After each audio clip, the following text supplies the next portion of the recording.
তারপর একটা ভিজুয়াল আমি তোমাকে বলছি। বাড়িতে মাঝখানে আমি আর মা বসে আছি, সারা ঘরে কাগজে, এটা আমি কখনো ফিল্মে ইউজ করব, কাগজের কুচি বোম পড়ছে আর কাগজের কুচি উড়ছে, আর মা আর আমি বসে কাঁদছি না বুঝে। তারপরে চাঁদে গেল নীলাম স্ট্রং। আমরা বড়নগরের মৃণাল পার্কের বাড়িতে ছাদ থেকে দড়ি নামিয়ে ধরতাম আর সা করে ল্যান্ডিংয়ে এমনি করে নামতাম, চাঁদে যাচ্ছি। আমার এমন হয়েছে একটা বিউটিফুল সিন, জানো, অন্তহীনে দেখছি কলকাতা শহরের উপর এমনি মেঘ আসছে, বাইপাসে শুটিং করছিলাম, আসছে বৃষ্টিটা এমনি করে ধেয়ে আসছে আমার দিকে, ক্যামেরা ঘোরালাম, জ্যাম হয়ে গেল। এই যে অনুভূতির, দেখো অবভিয়াসলি তুমি বোধহয় একবার একটা কথা বলেছিলে যে I don't look I see, I don't touch I feel, এরকম একটা কথা তুমি বলেছিলে। তোমাকে দেখে বোঝা যাচ্ছে why you are so, but আমি অমনি। এবার যা হয় মানে জিনিসটা টাক টাক টাক টাক টাক করে হতে শুরু করলো। তো আমি, রনি, সুজিত, রিতেশ, মিস্টার বচ্চনকে শোনাতে যাব কালকে, বম্বেতে আমরা মিট করছি। আমি কলকাতায় ছিলাম, চলে গেলাম, 5 মিনিট গল্পটা বলা হলো ওনাকে। সুজিত আলাপ করিয়ে দিল, করছে এই এই হচ্ছে গল্প। উনি হ্যাঁ, আমি আর রিতেশ বাইরে এসে নেচেছিলাম। আমার কাছে ফিল্ম মানে তো গল্প, আমার কাছে patience. Hello and welcome to soul connection podcast. আমি অরুণাভ খাসনবিশ, আপনাদের host for the podcast. Welcome to another episode.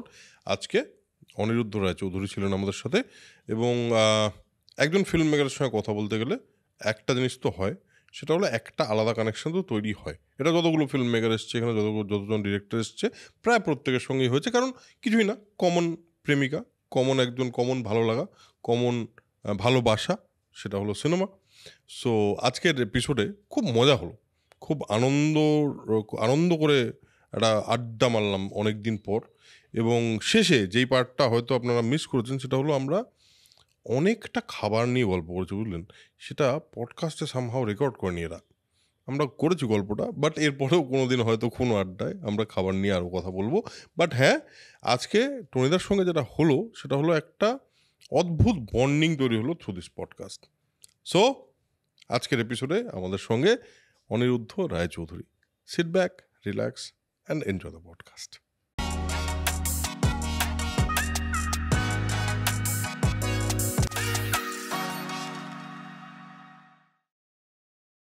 হ্যাঁ, তো আজকে আমাদের সঙ্গে আছেন অনিরুদ্ধ রায়চৌধুরী, যাকে বেশিরভাগ মানুষই টনিদা বলে চেনে, এবং আমিও টনিদা বলেই সম্বোধন করব। আমি আজকে রিসার্চ করতে দিয়েছিলাম আমার ইন্টারনেটে, বুঝলে, যে আমাকে অনিরুদ্ধ রায়চৌধুরী সম্পর্কে একটুখানি ব্যাপারটা কি, মানে ওনার সম্পর্কে রিসার্চ করবো। তো সে বলেছে হ্যাঁ, মানে টনিদাই তো, তো মানে সেও জানে টনিদাই। আমাকে, হ্যাঁ, আমার নাম কিন্তু টনি না, হ্যাঁ, আর কোনোভাবেই মানে টনিত্ব আমার মধ্যে নেই। হ্যাঁ, এটা কি, কোথা থেকে এলো নামটা টনিদা? বলবো জানে, হ্যাঁ, আমার একটা ম্যানিয়া ছিল, ট্রাইকোটিলো ম্যানিয়া, চুল ছিঁড়ে ফেলা, চুলটা টেনে ছিঁড়ে ফেলতাম। তো ছোটবেলা থেকে আমার মাথায় একটা এখানে সুন্দর একটা সাদা একটা টাক মতো ছিল, টাক মতো না, টাকই ছিল, চুল ছিঁড়ে ছিঁড়ে। আর স্কুলে আর আমাদের গ্রুপে দুটো অনি ছিল, একটা অনিরুদ্ধ ব্যানার্জি, যার দাদা অভিজিৎ বিনায়ক ব্যানার্জি। আচ্ছা আচ্ছা আচ্ছা, হ্যাঁ। তো অনি আর আমিও অনি। আমার এক বন্ধু, সে তারপরে অ্যাডভার্টাইজিং এর বেশ নামকরা লোক, ক্রিয়েটিভ ডিরেক্টর হয়েছিল, টেকো অনি টনি বলল, আর আমি হয়ে গেলাম টনি। সব থেকে মজার হচ্ছে, ধরো একটু S16 করে প্রেসিডেন্সি কলেজ যাচ্ছি সুন্দর সুন্দর মানুষদের সাথে দেখা করার জন্য, বাসের মধ্যে সবাই কেউ একটা ডাকলো, এই টনি। অনেকে ফিরলো যে একটা 6 ফিট লম্বা একটা অস্ট্রেলিয়ান, কোঁকড়া চুল, নীল চোখ। তারপরে আমাকে দেখে খুব হতাশ হতো। বাট আমি মোর অনিরুদ্ধ দেন টনি, বাট সবাই আমাকে টনি বলে। হ্যাঁ, সবাই তোমাকে টনিদাই বলে বেশিরভাগ জায়গায়। বোধহয় আমার মনে হয় অনিরুদ্ধ দা বলতে অনেকটা সময় লাগবে বলে বোধহয় ছোট করে টনিদা, সব মানে রিলের সময় একদম ছোট করা যায়। একদমই।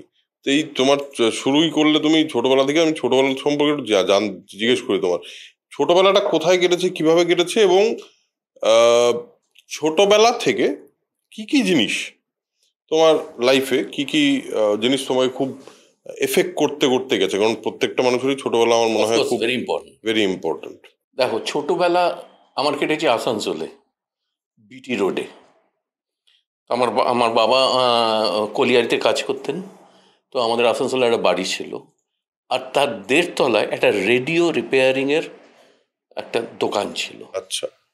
তখন আমার কত বয়স আমার খেয়াল নেই, মেবি 2 বছর 3 বছর।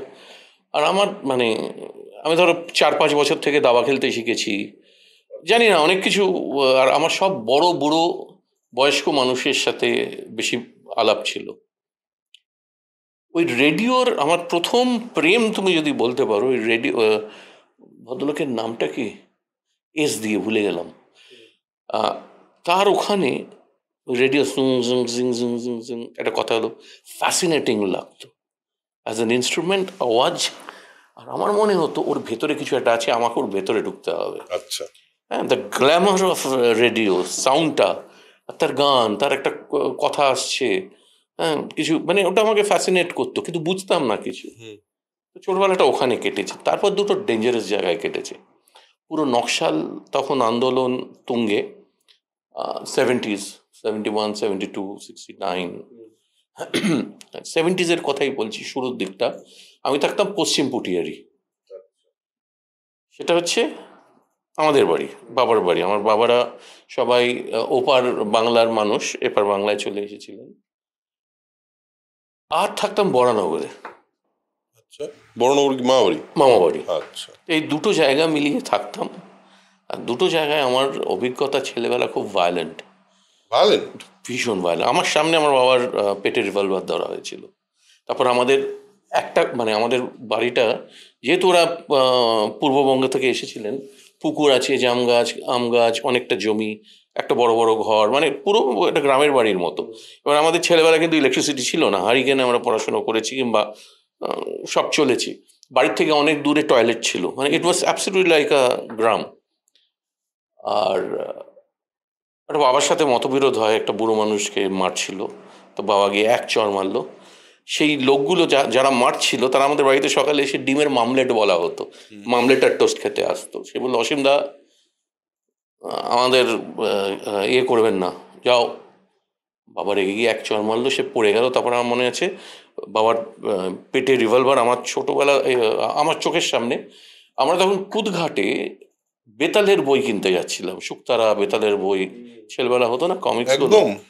তো সেই সময় বেতালের বই কিনতে যাওয়ার সময় ঘটনাটা ঘটে। তারপর একটা ভিজুয়াল আমি তোমাকে বলছি। বাড়িতে মাঝখানে আমি আর মা বসে আছি, আমার এক ছোট বোন আছে, সে তখনও হয়নি। সারা ঘরে কাগজে, এটা আমি কখনো ফিল্মে ইউজ করব, কাগজের কুচি, বোম পড়ছে আর কাগজের কুচি উড়ছে, আর মার আমি বসে কাঁদছি না বুঝে। আমার পিসেমশাই জেলার ছিলেন, আমাদের নিয়ে গেল ডবল লেনে, সেখানে অনেক বছর থাকলাম। আর বরানগরের আমার স্মৃতি হচ্ছে, মানে আমি আমার ভলিবল খেলা হতো। আচ্ছা। রাত্রির বেলা ভাইদা বলে একজন ছিল, সকালে ভোর 4টে, কান্না, ছুটে গেলাম, গুলি করে দেওয়া হয়েছে। সো দিস ওয়াজ মাই, আমি, আমার মাসি, ছোট মাসি, এই ল্যান্ডিং থেকে ওই ল্যান্ডিং, আমরা থাকতাম মৃণাল পার্কে, ঘুরে বেড়াচ্ছি। আমার মনে হচ্ছে পাইল অফ ডেড বডিজ নিয়ে যাচ্ছে। সে ভায়োলেন্ট ইউরোপিয়ান ফিল্মগুলো হয় না, সেরকম একটা।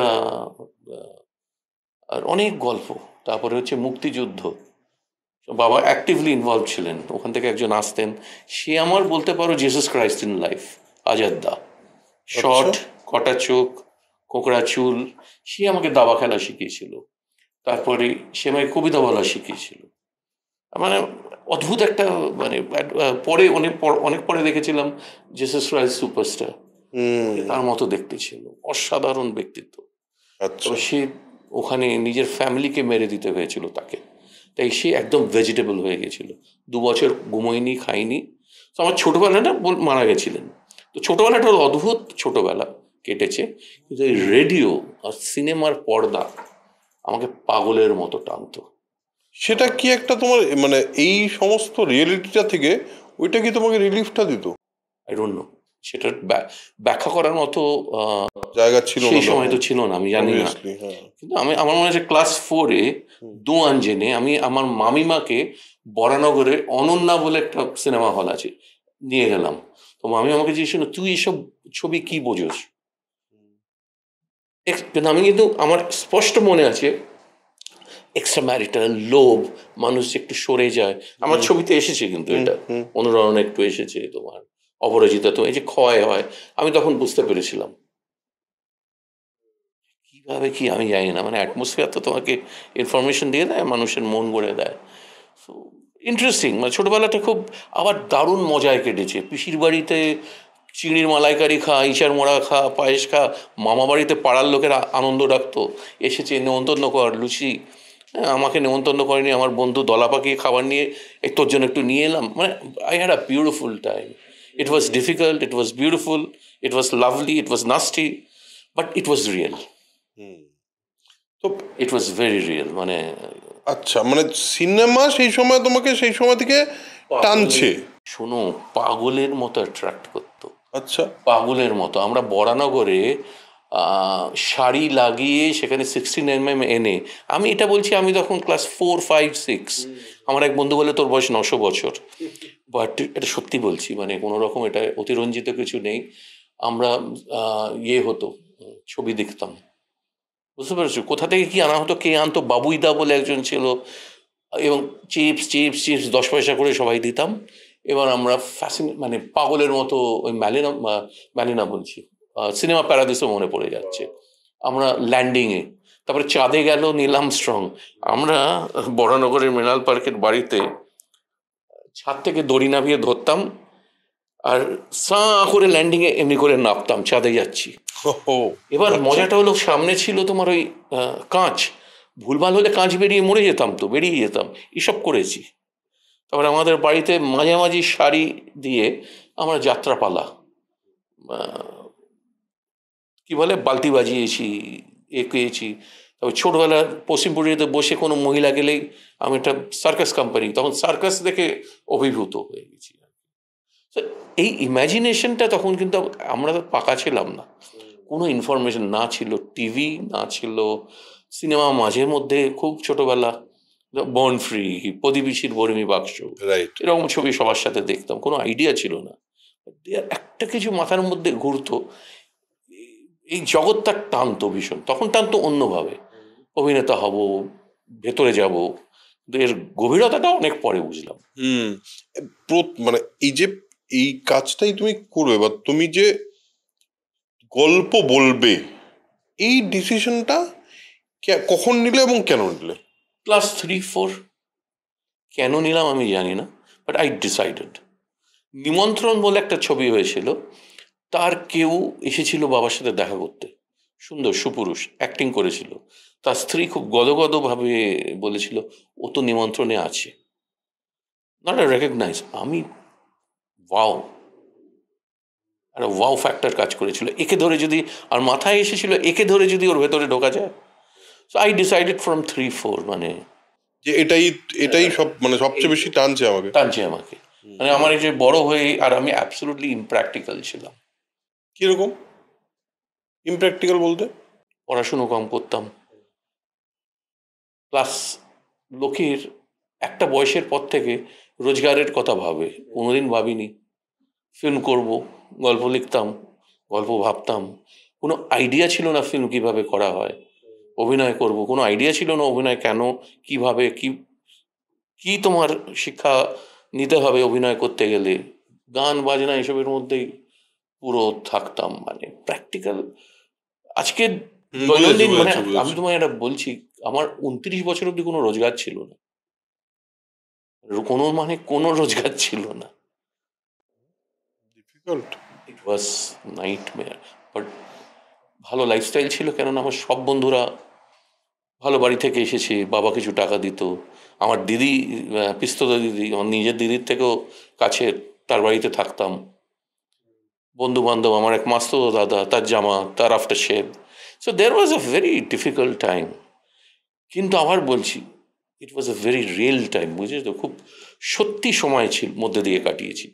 এর মধ্যে কোনো ভনিতা কিংবা কোনো ফেক, অবাস্তব কিচ্ছু ছিল না। ইনফ্যাক্ট অনেক বন্ধু বান্ধব বলেছিল, you are living in a fool's paradise, utopia, disillusion, অনেক কথা বলেছিল।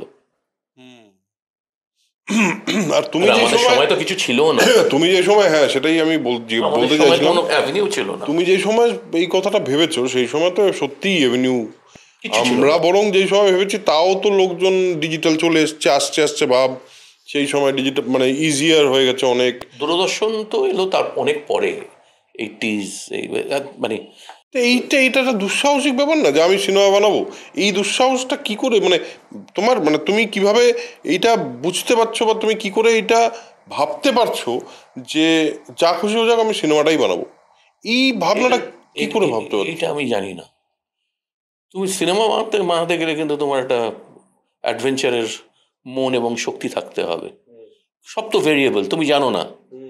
পাহাড়ে উঠছো, কখন রোদ আসবে, কখন বৃষ্টি, কখন ঝড়, কখন বরফগুলো খসে পড়বে, কখন হাত থেকে বেরিয়ে যাবে। তুমি সিনেমাও তাই তো, তোমার হাতে কিচ্ছু নেই। আমি একটা সুন্দর বিউটিফুল রোদ্দুর, আলো ঝলমল করছে, গাছের পাতা দিয়ে আলোগুলো পড়ছে, ব্রেকফাস্টে বলে কালো হয়ে গেল আকাশ। সো অর্গানিক, তোমাকে চেঞ্জ করতে হবে। তুমি একরকমভাবে অভিনয় করাচ্ছ, অ্যাক্টর অন্যরকমভাবে করছে। আমার এমন হয়েছে একটা বিউটিফুল সিন, জানো, অন্তহীনে দেখছি কলকাতা শহরের উপর এমনি মেঘ আসছে, বাইপাসে শুটিং করছিলাম, আসছে বৃষ্টিটা এমনি করে ধেয়ে আসছে আমার দিকে, ক্যামেরা ঘোরালাম, জ্যাম হয়ে গেল। এভরিথিং, সব কিছু ভেরিয়েবল, হ্যাঁ, তোমার কন্ট্রোলে কিচ্ছু নেই মনের ইচ্ছে ছাড়া। হুম, ইটস ডিফিকাল্ট, বাট একটা অসম্ভব আনন্দও দেয়, বুঝেছো? অবশ্যই। আনন্দ দেয় মানে তুমি যখন যা ভেবেছো সেটা যখন চোখের সামনে বড় স্ক্রিনে দেখছো, সেটা গিভস আ বাচ্চা হওয়ার আনন্দ। সত্যিই তাই। আর আমার মনে হয় এই যে এই ভাবনাটা যে সিনেমা বানাবো, ভাবনাটা তো অলমোস্ট ইম্পসিবল। মানে আমিও যে সময় ভেবেছিলাম, আমাকে লোকে পাগলই বলেছিল, কারণ শিলিগুড়ি শহর থেকে তুই গিয়ে কলকাতাতে কাউকে চিনিস না করিস না, সিনেমা বানাবি, অত সোজা তো না ব্যাপারটা। কিন্তু গত 18 বছর হয়ে গেল রণদা, আমার জীবনে শুধু একটাই জিনিস থেকে গেলো, এই যে পডকাস্টটা করি আমি, এই পডকাস্টে আমি সবচেয়ে বেশি কথা বলি বা সবচেয়ে বেশি এক্সাইটেড হই যখন ওই সিনেমা নিয়ে কথা বলি, যখন আমি আরেকটা মানুষের ওই পাগলামিটা দেখতে পাই, যেও তো পাগলামি করেই সিনেমাটা তো এই যে এই পাগলামিটা, এটা তো পাগলামি বলে আমার মনে হয়। কারণ ধরো আজকে জাভেদ আখতারের একটা কথা শুনছিলাম, বলছে যে যার চিরাচরিত যা যা চলছে তার জীবনে যেরকম চলতে পারে, তার বাইরে তো তার যদি কিছু ভাবনার ইন্টেনশন না থাকে, বা সে যদি অন্য কিছু ক্রিয়েট করতে না চায় যেটা এই পৃথিবীতে এক্সিস্ট করে না, তাহলে সে আর্টিস্ট হতে পারে না, বা তাহলে সে ফিল্ম মেকার হতে পারে না, তাহলে সে কবি হতে পারে না। কারণ তাহলে সে তো পড়ে নেবে বা দেখে নেবে। তুমি প্রথম কি গল্প ভেবেছিলে জীবনে, মনে আছে তোমার? প্রথম গল্প মনে আছে। কিরকম, কি নিয়েছিল গল্পটা? যাও পাখি। যাও পাখি ছেলেবেলা পড়লাম, শীর্ষেন্দু বাবুর যাও পাখি চোখের সামনে দেখতে শুরু করলাম। তার আগে না পরে আমার গুলিয়ে গেছে আর 1084 মা। আচ্ছা। সুপ্রিয়াদি আমাকে ভীষণ ভালোবাসতেন, তখন আমার ক্লাস 12। তুই একদিন ছবি বানাবি, ফোন করলেন, অনি তোর মন খারাপ, অদ্ভুতভাবে বুঝতে পারতেন। আমার না কিছু অদ্ভুত ছেলে মানুষই আছে। আমার মার নামও সুপ্রিয়া, আচ্ছা। ওনার নামও সুপ্রিয়া, জন্মদিন একদিনে। হ্যাঁ না, দের ওয়াজ আ উইয়ার্ড কানেকশন। আমি একবার একজনের প্রেমে পড়ে গিয়েছিলাম, সে রায়চৌধুরী বলে, বুঝেছো? নিছক ছেলে মানুষই, নিছক stupidity or whatever you say, but এটা হতো আমার। তো সুপ্রিয়াদি আমাকে অসম্ভব ভালোবাসতেন, এবং ঠিক আছে কী খাবি বল, আয় বানাবি ছবি, নিশ্চয়ই হবে। সেই সময় 1084 মা স্ক্রিপ্টটা হারিয়ে গেল। স্ক্রিপ্টটাই হারিয়ে গেল? তখন তো কম্পিউটার ছিল না, হাতে লেখা, পুরো ব্যাপারটা হারিয়ে গেল। উনি যে, আমরা গিয়েছিলাম মহাশ্বেতাদির কাছে থেকে, ইন্দ্রাণী হালদারকে বলেছিলাম, নন্দিনী তো ক্যারেক্টারটা, ভাস্করকে বলেছিলাম ব্রতী করতে, মানে সব হয়ে গেছিল প্রায়। আর যাও পাখি, এই দুটো চোখের সামনে ভাসত, ভীষণ রকম ভাসত। আর যখন প্রথম ছবি করবে বলে ভাবলে, তো প্রথম কাকে মানে অ্যাপ্রোচ করলে এবং কিভাবে এই ঘটনাটা ঘটলো? দেখো, আমি অনুরণন বলে একটা ছবি করেছিলাম, আমার প্রথম ছবি। সেটা প্রায় 10-12 বছর আমার সঙ্গে ছিল। মানে I was pregnant with the thoughts of Onuranan for more than 10 years. 10-12 years. তারপর আমরা বিজ্ঞাপনের ছবি করতাম, অনেকে বললো করবো, দারুণ গল্প, তারপরে সে আর উত্তর দেয় না, কথা বলে না। তখন আমি ওয়েট করলাম। তারপরে ইন্দ্রাণী আর জিৎ ব্যানার্জি আমার এক বন্ধু, দুজনে মিলে প্রডিউস করলো। আমরাই করলাম, আমাদের নিজেদের একটা ক্যামেরা কেনা হলো। রাহুল বোস তখন মিস্টার অ্যান্ড মিসেস আয়ারপুরে রিনাদির আরেকটা ছবি করছে, ছবিটার নাম হচ্ছে Japanese wife, not Japanese wife, তার আগে পার্ক অ্যাভিনিউ। হ্যাঁ, 15 পার্ক এভিনিউ। সেই সময় রাহুলকে প্রপোজ করলাম তাজ বেঙ্গলে গিয়ে।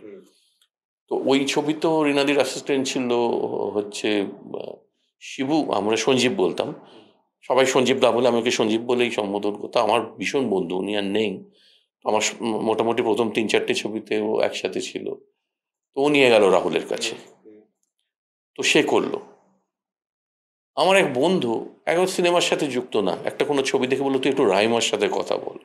রাইমা তখন অনেক বাচ্চা, আমি গল্পটা ফোনে বললাম, বললো কি সুন্দর গল্প, আমি করব। তারপর একদিন ঋতু শ্যুট করছিল, চলে গেলাম, বললাম তখনও টাকা পয়সা কিছু নেই, করবে? দারুণ গল্প, করব, হয়ে গেল। গল্পটার মধ্যে লন্ডন আছে, অনেক কাহিনী, এটা তোমার এখন 4-5টা এপিসোড হয়ে যাবে। সেখানে একজন লোক আমাদের চিট করলো, ওখানে গিয়ে রেকি টেকি করলাম, পয়সা করিয়ে নিল। যেদিন আসবো তার আগের দিন রাত্রি 12টার সময় বললো, সেদিন 2টোর সময় ফ্লাইট, মর্নিং 2 AM, বললো একটু কিছু যোগাযোগ হয়নি, সব এ করিনি, আমি ওয়েস্টার্ন ইউনিয়নে টাকা পাঠাচ্ছি, 3 দিন পরে এসো। সে 3 দিন আর এলো না, টোটাল ফ্রড। তো অনুরণনের গল্পটা প্রায় 10-12 বছর ভেবে, আমার তখন 42 বছর বয়স, পাগলের মতো ইচ্ছে হলো করার জন্য। এটা একটা প্রসব যন্ত্রণার মতো যে ছবিটা করতেই হবে, অ্যান্ড উই মেড ইট। ঋতু আর রাহুল অসম্ভব হেল্প করেছিল। তার আগে আমরা গেলাম সিকিমে, গিয়ে শ্যুট করলাম। মানে সিকিমেও এত কিছু ঘটনা ঘটেছিল, মানে কন্টিনিউয়াস একটা চ্যালেঞ্জ। আর আমার কাঞ্চনজঙ্ঘা খুব ইন্টারেস্টিংভাবে শ্যুট করার প্ল্যান ছিল, তো কীভাবে যে শ্যুট হলো জানি না। সেখানে একজন এখানে কলকাতার অভিনেতার অ্যাক্টিং করার কথা ছিল, সে বললো করবো না, যে কোনো কারণেই। রাহুল বলল আমি তো নেক্সট আবার 20 দিন পরে শুটিং, আমি অর্গানাইজ করছি। বম্বে গেলাম, 2-3 জন নামি অ্যাক্টার বললো এই রোলটা আমরা করব। তারপরে রাজত কাপুর, ওকে মিট করলাম ম্যানেজ করার জন্য, যে করোনা, 2জন ইম্পর্টেন্ট অ্যাক্টার বলে দিয়েছে করবো। রাজত বললো ইয়ে রোল মেরা হ্যায়, I will do this role whatever happens. এমন কনভিকশন রাজত করলো।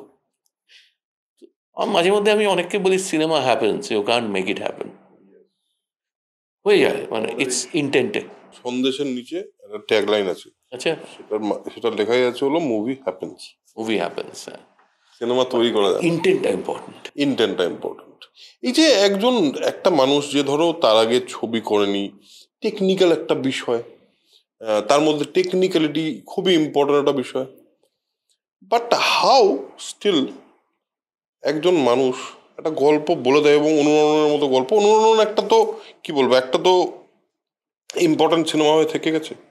এই যে ঘটনাটা, এই যে ঘটলো, তুমি যে ক্যামেরা, তার টেকনিক, তার লেন্সেস, তার ইত্যাদি ইত্যাদি, এই ব্যাপারটা একজন ফিল্ম মেকার কি করে ম্যানেজ করবে, তুমি কি করে ম্যানেজ করছো? মানে তার আগে তো তোমার টেকনিক্যাল সেই অর্থে তো কোনো, আমি বিজ্ঞাপনের ছবি করেছি, বিজ্ঞাপনের ছবি তুমি প্রচুর করেছো। তার আগে আমি প্রায় 100-150 বিজ্ঞাপনের ছবি। তাহলে তো তুমি অলরেডি, তার মানে ক্যামেরা এবং ফ্রেমটা তোমার হাতে। তবে ছেলেবেলা থেকে আমি ফ্রেম দেখতে পেতাম।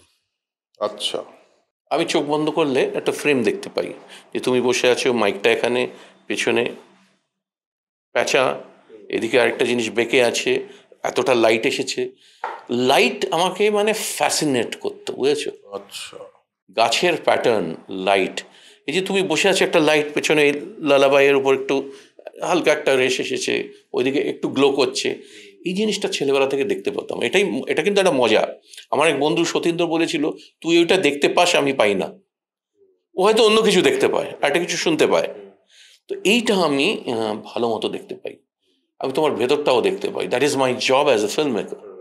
অ্যাটমসফিয়ার থেকে আমাকে তো গল্প তুলতে হবে, আমাকে তো জগৎটা দেখতে হবে। জগৎটা কিন্তু খুব ডিটেলিংয়ে ভেতরে ঢুকে দেখতে হবে, সেটার দেখার চোখ, তাই না? কতটা ভালো কতটা খারাপ সেটা তো ছবি বলবে, বাট সেটা আমি ছেলেবেলা থেকে অটোমেটিক্যালি দেখতে পেতাম। অনেক লোক, পুরুষ মহিলা, প্রেমিক প্রেমিকা আমাকে এসে কনফাইড করতো। তুই কি করে বুঝলি? আমি বড় বয়সে বললি টোনাল আমি বুঝতে পারি, চোখের দৃষ্টি আর টোনালে আমি বুঝতে পারি তোমার মনটা। That is your job. তোমার তোমার চোখের থেকে বেটার লেন্স তো নেই, না স্টার্ট করে ভেতরে ঢুকিয়ে দিতে হবে। ঢুকিয়ে তুমি এই অনুভূতিটা যদি স্ট্রং হয়, তোমার নিজের যদি দরজা জানলা সব খোলা থাকে, তুমি যখন তখন বেরিয়ে পড়তে পারো, তুমি আলো বাতাস স্টর্ম এই ওই যা ইচ্ছে তুমিও ঢুকিয়ে নিতে পারো, তাহলে আমার মনে হয় একটু সুবিধে হয়। বন্ধ থেকে সিনেমা করাটা মুশকিল, কোনো আর্ট করাটাই মুশকিল। আমাকে এক ওস্তাদ আমাকে বলেছিলেন, আমি একবার শরৎ শেখার চেষ্টা করেছিলাম, একদম বেসুর, আমার গলায় সুর নেই, তো আমি বন্দিশ রেয়াজ করে বাজাতে পারতাম, কিন্তু আলাপ যেই করতে যাচ্ছি হচ্ছে না, কেননা যেহেতু গলায় সুর নেই এক্সপ্রেস করতে পারছি না, ভীষণ কষ্ট হতো। আমাকে একজন ওস্তাদজি বলেছিলেন যে তুই কি বাজাচ্ছিস? আমি এখন বেহাগ শিখছি। তো বাজাও। বেহাগ বাজালাম। তো বলেছিল বেটা बेहाग ऐसे नहीं होता है, किसी से प्यार कर, कस के प्यार कर, हाथ एमनी করে দেখালো, कस के प्यार कर, कस के मोहब्बत कर, उसके बाद बिछा जा, और दिल में जो पैदा होता है वही है बेहाग। এটা ইম্পর্টেন্ট।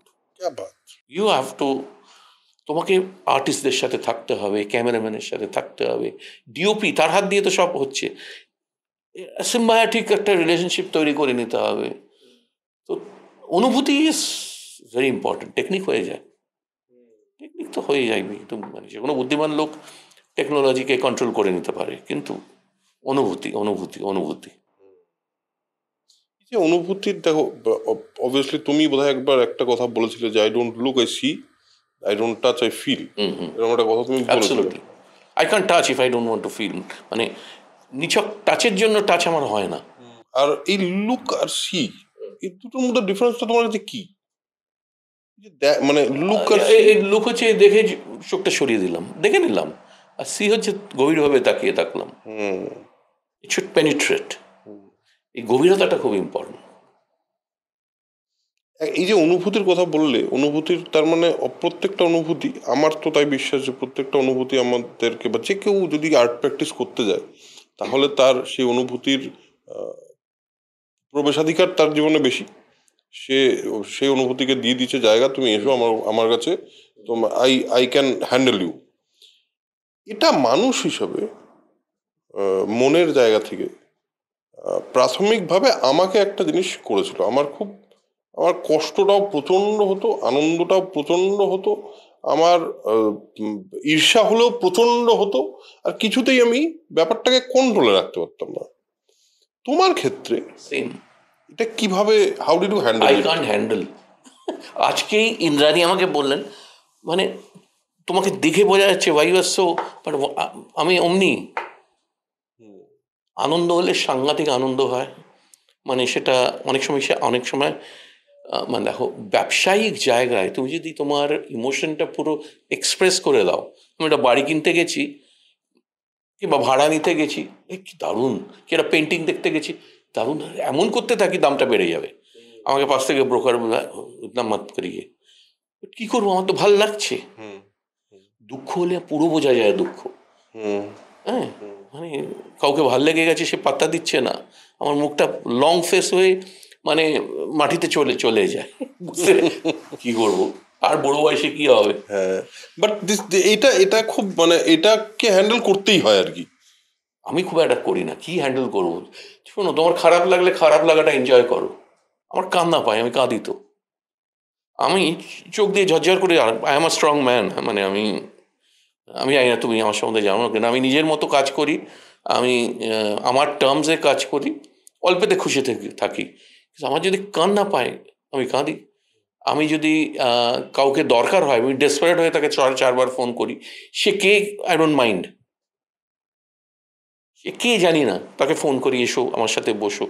সো বেসিক্যালি শোনো, একটাই জীবন, আমাদের ম্যানিপুলেশন সবসময় করতে হয় যে কোনো মানুষের, তাদের নানা রকম, কোনো সিও একরকমভাবে করছে, কোনো সাধারণ কর্মচারী একরকম করে করছে, কোনো আর্টিস্ট একরকম করে করছে।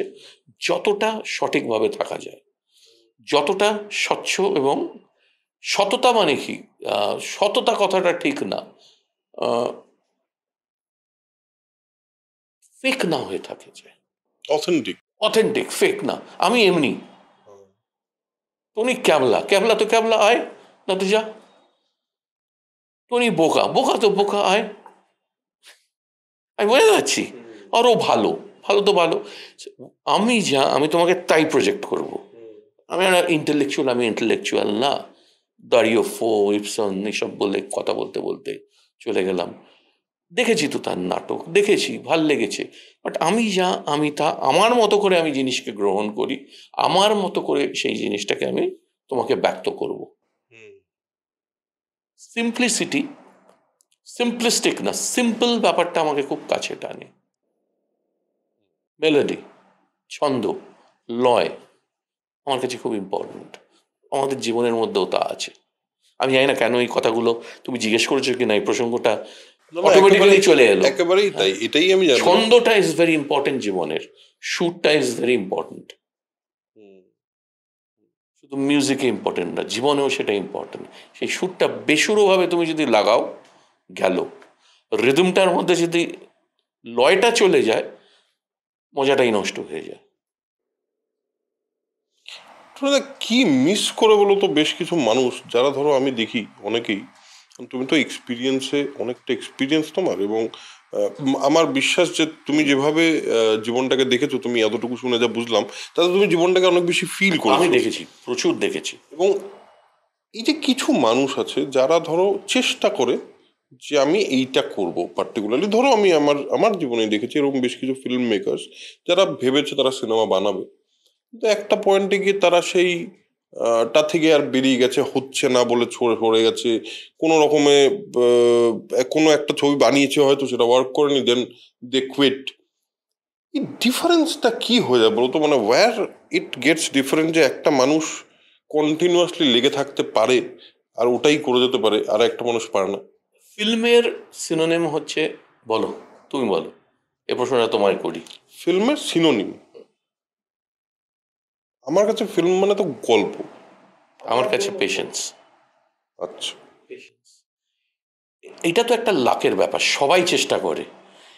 98% হার্ডকোর চেষ্টা, 2% লাক। অনেকে আছে 13 বছর বয়সে ফাটিয়ে ছবি বানিয়ে দিয়েছে, 19-এ বিখ্যাত হয়ে গেছে, 30-এ 28টা ছবি করে ফেলেছে। আমি এক্ষুনি তোমায় কলকাতায় নাম বলে দেবো। আমার জীবন তো শুরু হয়েছে 42 বছর বয়সে, ছবি করতে পেরেছি। তো দেখো, সবসময় যে হবে তার কোনো মানে নেই। আর আমাদের জীবনে না হওয়া বেশি, হওয়া কম। আই ডোন্ট রিগ্রেট, যা হয়েছে সেটা ভাবিনি। তো আমরা যে বসে যাব, ওই হাল ছেড়ো না বন্ধু, ওইটা হাল ছাড়লে গন্ডগোল। করতে হলে তোমাকে লড়ে যেতে হবে। অনেক সময় হয় না, আমি বাচ্চাদের তো বলি যে সব হবে, মানে 60-70% হয় না, 40% হয়, 10% দুর্দান্ত হয়। লেগে থাকতে হবে। আর এই লেগে থাকার জন্য তোমার লোভ থাকলে চলবে না। আমরা কি করি, আমরা কতগুলোর জিনিসের মধ্যে আটকে যাই। ইএমআই, দামি নামি গাড়ি, এই ব্র্যান্ডস, এইসব করতে গেলেই তোমার কিন্তু একটা আবর্তে ঢুকে গেল, ইউ স্টার্ট কম্প্রোমাইজিং। এটা দরকার নেই, ওটা দরকার নেই, তুমি খাটতে খাটতে যাও। আমি একটা গাড়ি লাগবে, গাড়িটা A point to C point যাওয়ার জন্য। ছোটবেলা ভাবতামই না, কিছু ভাবতামই না। ঠিক আছে, কোনো অসুবিধা নেই, ওই লেগে থাকাটা খুব ইম্পর্টেন্ট। আর তার জন্য তোমার ডিজায়ারগুলো কমিয়ে দিতে হবে। আনুষঙ্গিক, it's a fight, it's not a easy job, it's a terrific job, it's a terrific thing. এটা একটা নির্বাণা মোডে নিয়ে যায়, এটা একটা জীবনের উত্তরণ করে। এটা এত আনন্দ দেয়, এই আনন্দটা তুমি এক্সপ্রেস করতে পারবে না যখন বড় স্ক্রিনে তোমার নিজের জিনিসটা, ভাবনাটাকে দেখছো আর সেটা মোটামুটি ঠিক হচ্ছে। তোমার নিজের সন্তানের মতো আনন্দ দেয়। সন্তান ক্রিয়েশনে একটা ছেলে আর মেয়েকে লাগে, এখানে আমরা অনেকে মিলে একটা ক্রিয়েট করি। এটার একটা কষ্ট আছে, এটার একটা ডিফিকাল্টি আছে, এটা অত সহজ না। আমরা ভাবি সিনেমা করতে হবে, কখনো হবে, কখনো হবে না। হয় না তো। সবাই কি সিও হয়, না সবাই সচিন হয়, না সবাই শাহরুখ খান হয়? কত লোক আসে জানো? দ্যাট ওই প্রসেসটাও ইম্পর্টেন্ট, জার্নিটাও ইম্পর্টেন্ট। একদমই তাই। তুমি ট্রেনে চললে টাক করে পৌঁছে গেলে গন্তব্যস্থলে, দারুণ মজা সিমলা। কিন্তু ওই যে জার্নিটার মধ্যে ডিম ডিম ডিম ডিম ডিম চা পান বিড়ি সিগারেট সবই ইম্পর্টেন্ট। তো হঠাৎ দেখালো, হঠাৎ উল্টো দিকের বাঁকে একটা অদ্ভুত চোখ আটকে গেলে, আমার একটা মেসোমশাই খাইবা নাকি, ওরা একটা পান্তুয়া দিল।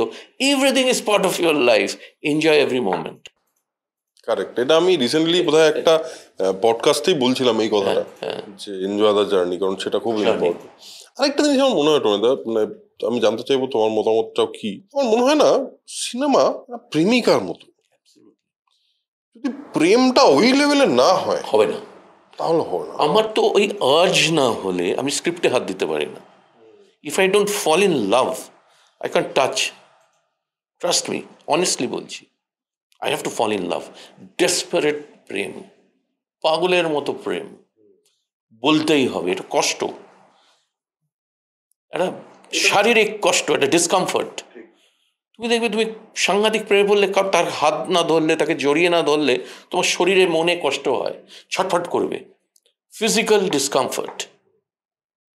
তাই গল্প বলা, তাই মানে পাগলের মতো কিরমটা হয়। সব থেকে স্বার্থপর মানুষ হয়ে যাবে, দুর্ব্যবহার করবে, ভালো ব্যবহার করবে। তার জন্য তুমি 14 তলা থেকে ঝাঁপাবে, তার জন্য তুমি তলা থেকে লাফ দিয়ে 14 তলায় উঠে যাবে। মানে you have to make it, you have to make it. মানে দ্যাট ইটস অদ্ভুত। কিন্তু মানে আমি মাঝে মাঝে নিজেই ভাবি যে আমার ওই 17 বছর হয়ে গেল, বুঝলে, এখন অব্দি ফিল্ম মেকার হিসেবে আমাকে বিরাট লোক চেনে না, পডকাস্টার হিসেবে বেশি মানুষ চেনে, কিন্তু যারা আমার খুব ক্লোজ তারা চেনে না। কি বলবো, আরে আমি তোমায় বলছি আমাকে চেনে না। অনেক জায়গায় হয়েছে, আপনি আমাদের পরে অনেক এসে তারা চেনে না। আমি তো চিনি, আমি তো, আমার তো নিজের মজা লাগে ওই চেনাটাই একদম। আমি তোমায় বলে দিচ্ছি, কিচ্ছু এসে যায় না। আমি বলছি চেনার চেয়ে চেনার জায়গা থেকে আমি কি কথা বলছি যে আমি I have not recognise myself as a film maker. এখন অব্দি হয়নি ওটা, ইট উইল হ্যাপেন সুন। এই যে 17 বছর ধরে বা 18 বছর অ্যাকচুয়ালি আমি শুধু এটাই করে গেছি যে একটা দিন আসবে যেদিন আমি যখন একটা ছবি বানাবো, আমি যখন একটা সিনেমা বানাবো, আমি দেখবো যে আমার ভাবনার সবচেয়ে কাছের জিনিসটা আমি বানাতে পেরেছি। আমার কনভিকশন, আমার বিশ্বাস, আমার ভেতর থেকে একটা গল্প সত্যি সত্যি বেরিয়ে আসতে চেয়েছে এবং বেরিয়েছে। এটা তো ম্যাজিক্যাল, মানে এইটার জন্য তো সবকিছু ছেড়ে দেওয়া যায়। ওটা না হলে করোনা ছবি, এক্স্যাক্টলি, ওটা না হলে করোনা, ওটাই মেন। মানে দেখবে টেকনিক্যালি ভুল চললো না, তোমার একটা মজা লাগবে দেখে তুমি নিজেকে, বাহ ইন্টারেস্টিং জিনিস বানিয়েছি, ভাল লাগছে, নিজে হাসছো, নিজে কাঁদছো, নিজে পজিটিভ হয়ে যাচ্ছ। আমি তোমায় বলি একটা গল্প। অনুরণনে একটা জায়গা ছিল, রাহুল আর রাইমা গল্প করছে, উপরে একটা বাল্বটা সফট। 2-3 মাস ঘুমোতে পারিনি, 2-3 মাস, তারও বেশি। রাতে না সফট ফোকাস, পাগলের মতো লাগছে। অনুরণন আমি পুরোটা ডিআই করেছিলাম। আর Sunil Patel, one of the সেইটা সময়ের মানে ইম্পর্টেন্ট ক্যামেরাম্যান, সালাম নমস্তে হাম তুম লুক, সেও একজন ক্যামেরাম্যান আমাকে ছেড়ে চলে গেল। সে বললো मैं करूंगा। বম্বে সব বিগ বাজেট মানে সেই সময়কার টপ মোস্ট বাজেটের প্রডিউসাররা বলছে, टोनी क्या किया तूने, सुनील का तो मन दिमाग तेरा फिल्म पे है। কোনো পয়সা নিয়েছে কিনা মনে নেই, না ইন্দ্রাণী অল্প কিছু দিয়েছিল ওকে। পাগলের মতো, মানে গামছা খুলে যাচ্ছে, কাঞ্চনজঙ্ঘায় রোদ বেরিয়েছে, মানে অলমোস্ট উলঙ্গ হয়ে দৌড়চ্ছে ছবি তোলার জন্য, এমনি পাগলামো আছে ওতে। ওই যে সফট ফোকাস, 3 মাস ঘুমাইনি জানো তো। ওরে বাপরে, এই জায়গাটা, এখান থেকে নামছি যন্ত্রণা, এখানে যন্ত্রণা, মানে বুক মানে ফেটে যাচ্ছিল। ইস, আমার জায়গাটা একটা সফট ফোকাস হয়ে গেল। তো রাজীব বলে একটি ছেলে পিক্সি এনেছিল, সে বলল, Tony you have to live with this throughout your life. মনটা শান্ত হলো, এটাকে নিয়েই থাকতে হবে। এটা হচ্ছে তোমার আকর্ষণ, এটা হচ্ছে পজেসিভনেস। এখন তো আরো পরিণত হয়েছি, এখন তো আর্টিস্টদের সাথে থাকি, অ্যাক্টারদের সাথে থাকি, পাশে অভিক আছে, পাশে অর্ঘ আছে, বিক্রম আসে, যখন ওখানে অন্য ছবি করি শান্তনু থাকে, রাইটার বসে একটা খুব কি বলবো, ইন্টেলিজেন্ট বলবো না, একটু বয়স্কদের মতো জিনিসটাকে পকার এসে গেছে যে সবাই মিলে let's try to solve this. তখন তো পাগলের মতো অবস্থা হয়ে যেত। আমি তোমাকে বলে বোঝাতে পারবো না সেই 2-3 মাস অবস্থায় কেটেছে। একটা বাল্ব সফট ফোকাস, একটা জায়গা সফট হয়েছিল, এখন সেটাই প্যাটার্ন হয়ে গেছে, তাই না? ঠিকই অন্তহীন তো সেই সময় আমার যতদূর আমি নিজের দর্শক হিসেবে আমি অন্তহীন হলে গিয়ে দেখেছিলাম 2 বার এবং অন্তহীন একটা কি বলবো, ওই মুহূর্তে দাঁড়িয়ে অন্তহীন ওয়াজ ভেরি ইম্পর্টেন্ট আমার মনে হয়েছিল, কারণ ওই ছবিটা সেই মুহূর্তে আর কেউ বানাচ্ছে না। ওটা একটা ইউনিক গল্প বলা, ওটা একটা ইউনিক ধরন। তো এবং অন্তহীন যথেষ্ট পপুলার একটি ছবি এবং বিরাট বেশ নাম করা হিট ছবি। যখন অন্তহীন হয়, অনুরণন রিলিজ হয় 2006 আর 7 কিন্তু অনুরণন আমার মনে হয় আমি দেখেছি অন্তহীনের পরে। আচ্ছা। এবং আমি কোথা থেকে দেখেছি তাও আমার মনে আছে, আমি একটি তখন টোরেন্ট ডাউনলোড করা যেত, অনুরণন টোরেন্টে ছিল, আমি টোরেন্ট ডাউনলোড করে দেখেছিলাম এবং সেখান থেকে ওই গানটা ছিল না ওখানে, ওই অনুরণনই ছিল তো গানটা, আকাশে ছড়ানো মেঘেদের কাছাকাছি, রাইট, আকাশে ছড়ানো মেঘেদের কাছাকাছি গানটা আমার খুব প্রিয় গান ছিল এবং যেভাবে ইউজ করেছিল দুর্দান্ত লেগেছিল। এবার প্ল্যান্ড ওয়েতে ইউজ হয়নি। হ্যাঁ, আগের দিন রাত্রিটা শুনছিলাম, হ্যাঁ ওটার গল্পটা বলি, ওটা খুব ইন্টারেস্টিং গল্প। ওই জন্য বলে সিনেমা হয়। আমরা একটা লোকেশন দেখতে গিয়েছিলাম, সেই লোকেশনটা ভাল লাগেনি। আমরা ফিরে আসছিলাম তখন ওই আউটস্কার্টস অফ লন্ডন, অক্সফোর্ডের ওখান দিয়ে কোথাও দিয়ে আসছিলাম, হঠাৎ একটা বিউটিফুল ক্ষেত দেখতে পাই। কিসের ক্ষেত ছিল ভুলে গেলাম, হোয়াট এভার ইট ইজ। তো নেমে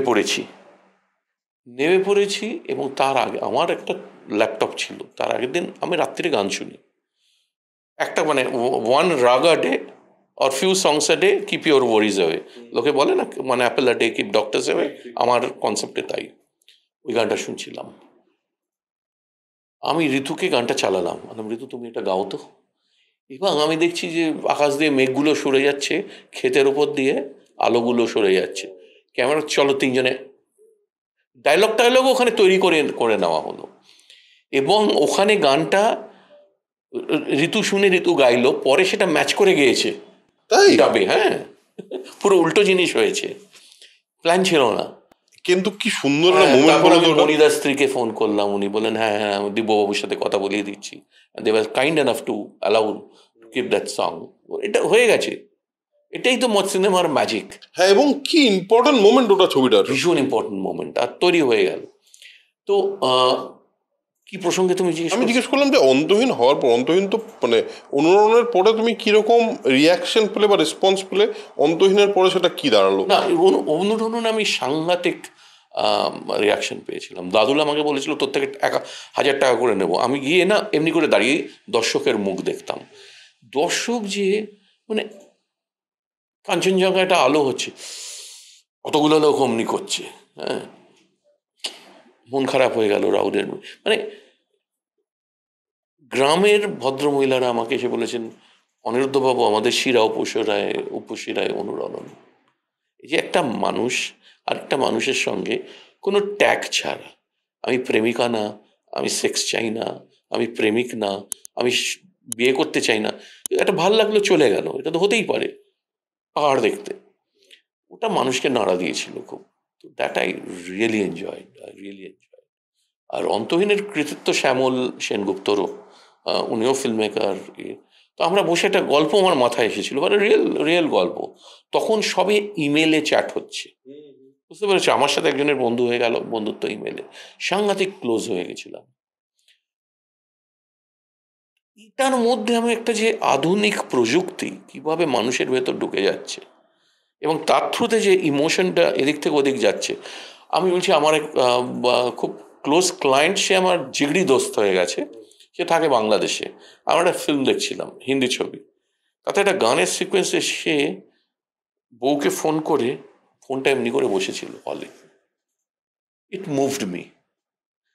অ্যান্ড অন্তহীন হ্যাপেন্ড। আমার এখনো মনে আছে, এমনি করে না ফোন করে কথা শোনাও যাচ্ছে না, আর তখন 32 টাকা না কত করে ছিল চার্জ, সে ফোন করে এইভাবে বসেছিল ওই গানটা দেখতে দেখতে। ইট ওয়াজ সো ফ্যাসিনেটিং। ওর থেকে অনুরণন অন্তহীনের সৃষ্টি। এই অন্তহীনের পর মানে অন্তহীনের পর তো অন্তহীনের রেসপন্সটা আরো বড়। তো তারপর ওয়াটচেন মানে কিছু তোমার মধ্যে কি মানে তুমি কি তোমার কনফিডেন্সের জায়গা থেকে তুমি কি অনুরণনের পরেই বুঝলে যে না আমি যে গল্পটা বলতে চেয়েছি সেটা কানেক্ট করেছে, অন্তহীনও কানেক্ট করেছে, তার মানে I want to do this more? এবং তারপরে এরকম কোনোদিন মনে হচ্ছে যে এরপর আমি কি গল্প বলবো আমি জানি না? না, আমার বেশ গল্পগুলো তৈরি করা আছে, আগে থেকেই তৈরি করা আছে, আর আমি ম্যারিনেট করতে ভালোবাসি। আমি ধরো আমি তোমায় বলছি, অনুরণন 10-12 বছর, অন্তহীন 3-4 বছর লেখা হয়েছে, অপরাজিতা তুমিও 2-3 বছর, বুনো হাসও 2-3 বছর, পিঙ্ক 6-7 বছর, লস্ট 6-7 বছর, 17 থেকে লেখা হয়ে 22-এ শুটিং হলো, 18-19-এ সাইন হয়েছিল আমার করক সিং, 17-তে সাইন হয়েছিল, ইনফ্যাক্ট 16-তে সাইন হয়েছিল, ছবি শুটিং হলো 24-এ। আমার ভীষণ টাইম লাগে। ডিয়ার মা 1.5 বছর লেখা হয়েছে, 1.5-2 বছর, গত বছর শুট করেছি, 9 মাস এডিট করেছি, এই এখন রিলিজ হবে। 9 মাস এডিট করেছো? হ্যাঁ, আমার টাইম লাগে, কি করবো। এই টাইমটা কে মানে তুমি এই টাইমটা নিতে চাও? আমি নিতে চাই, আমি তাড়াহুড়ো করতে চাই না। আমার ভীষণ সময় লাগে, আমি ভীষণ স্লো। এটা কোনো রোগ মনে হয়, আমার সব কিছু সময় লাগে। Waiting is part of my life, বুঝেছো? আমি ওয়েট করি, আমার অপেক্ষা করতে ভীষণ ভালো লাগে। তোমার ছবির মধ্যেও কিন্তু অপেক্ষার একটা মোটিভ থাকে, মাঝে মাঝেই থাকে, দারুণ লাগে। জীবন তো সাট হয় না, একটা সময় হয়। তুমি যদি উপলব্ধি করতে চাও, জীবনটাকে এনজয় করতে চাও, এটা একটা সময় নিয়ে হয়। স্লো কুকিংয়ে আমি বিশ্বাসী, বুঝেছো? আর সময় নিয়ে মানে সিনেমার প্রতি আমার এমন একটা প্রেম না, মানে আমার সত্যি খুব ভালো লাগে, আর কিচ্ছু পারি না। এটা খুব ভুল। আরেকটা আমার খুব ইম্পর্টেন্ট ভালো ফিল্ম মেকাররা যারা বন্ধু, তারা দারুণ রাঁধে, কেউ দারুণ গায়, কেউ অ্যাডভেঞ্চার করে, কেউ এদিক যাচ্ছে। আমি কিচ্ছু পারি না। সিনেমাও যে ভালো পারি তা জানি না, মানে তা নয়, চেষ্টা করে যাচ্ছি, বাট ওটার খিদেটা সাংঘাতিক। I want to take my own time. আমি খুব এনজয় করি। এই ডিয়ার মা 18 জুলাই রিলিজ করছে। ডিয়ার মা 18 জুলাই রিলিজ করছে। আমার তো পোস্টারটা দেখে খুবই ইন্টারেস্টিং লাগলো, এবং তোমার ছবি একটা ইন্টারেস্টিং টেক তো হবেই। ডিয়ার মা সম্পর্কে একটুখানি বলো তো, মানে ব্যাপারটা ডিয়ার মা কি, মানে তার সঙ্গে তোমার মানে why did you want to tell this story? অনেকের কাছের গল্প। আমার মা কোথায়? আমি তাহলে কে? তুমি তো আমার মাম্মাম। মাম্মাম মা নয়? আসল মা।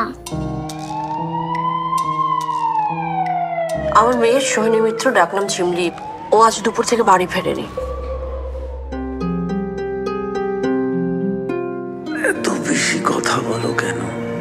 চুপ করো, শব্দহীন হও, ভেঙে পড়ে যাও বালির উত্থান, ওঠে ঝড়, তোমার চোখের নিচে আমার চোখের চরাচর।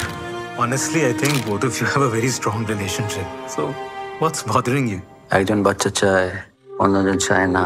আমি কি করব সেটা আমার ডিসিশন। তা আমার কাজ, আমার অফিস, আমার ট্রাভেলিং, আমার শুধু আমার।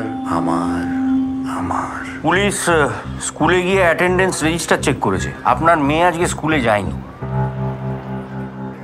कैसे कहूँ मैं तुझसे, मेरे लिए है कैसा तू।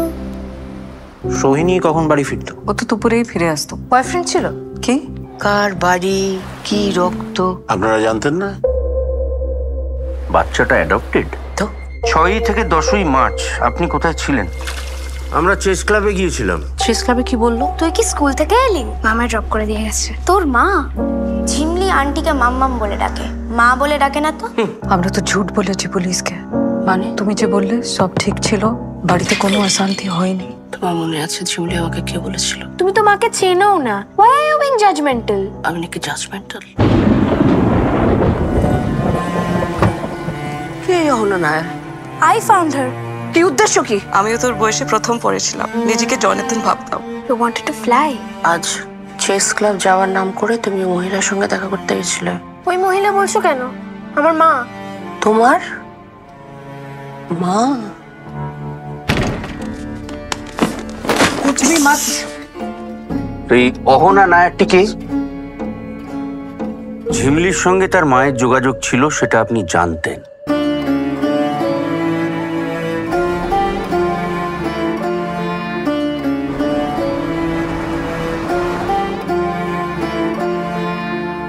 I'm Sagar. I'm Shohini Mitra.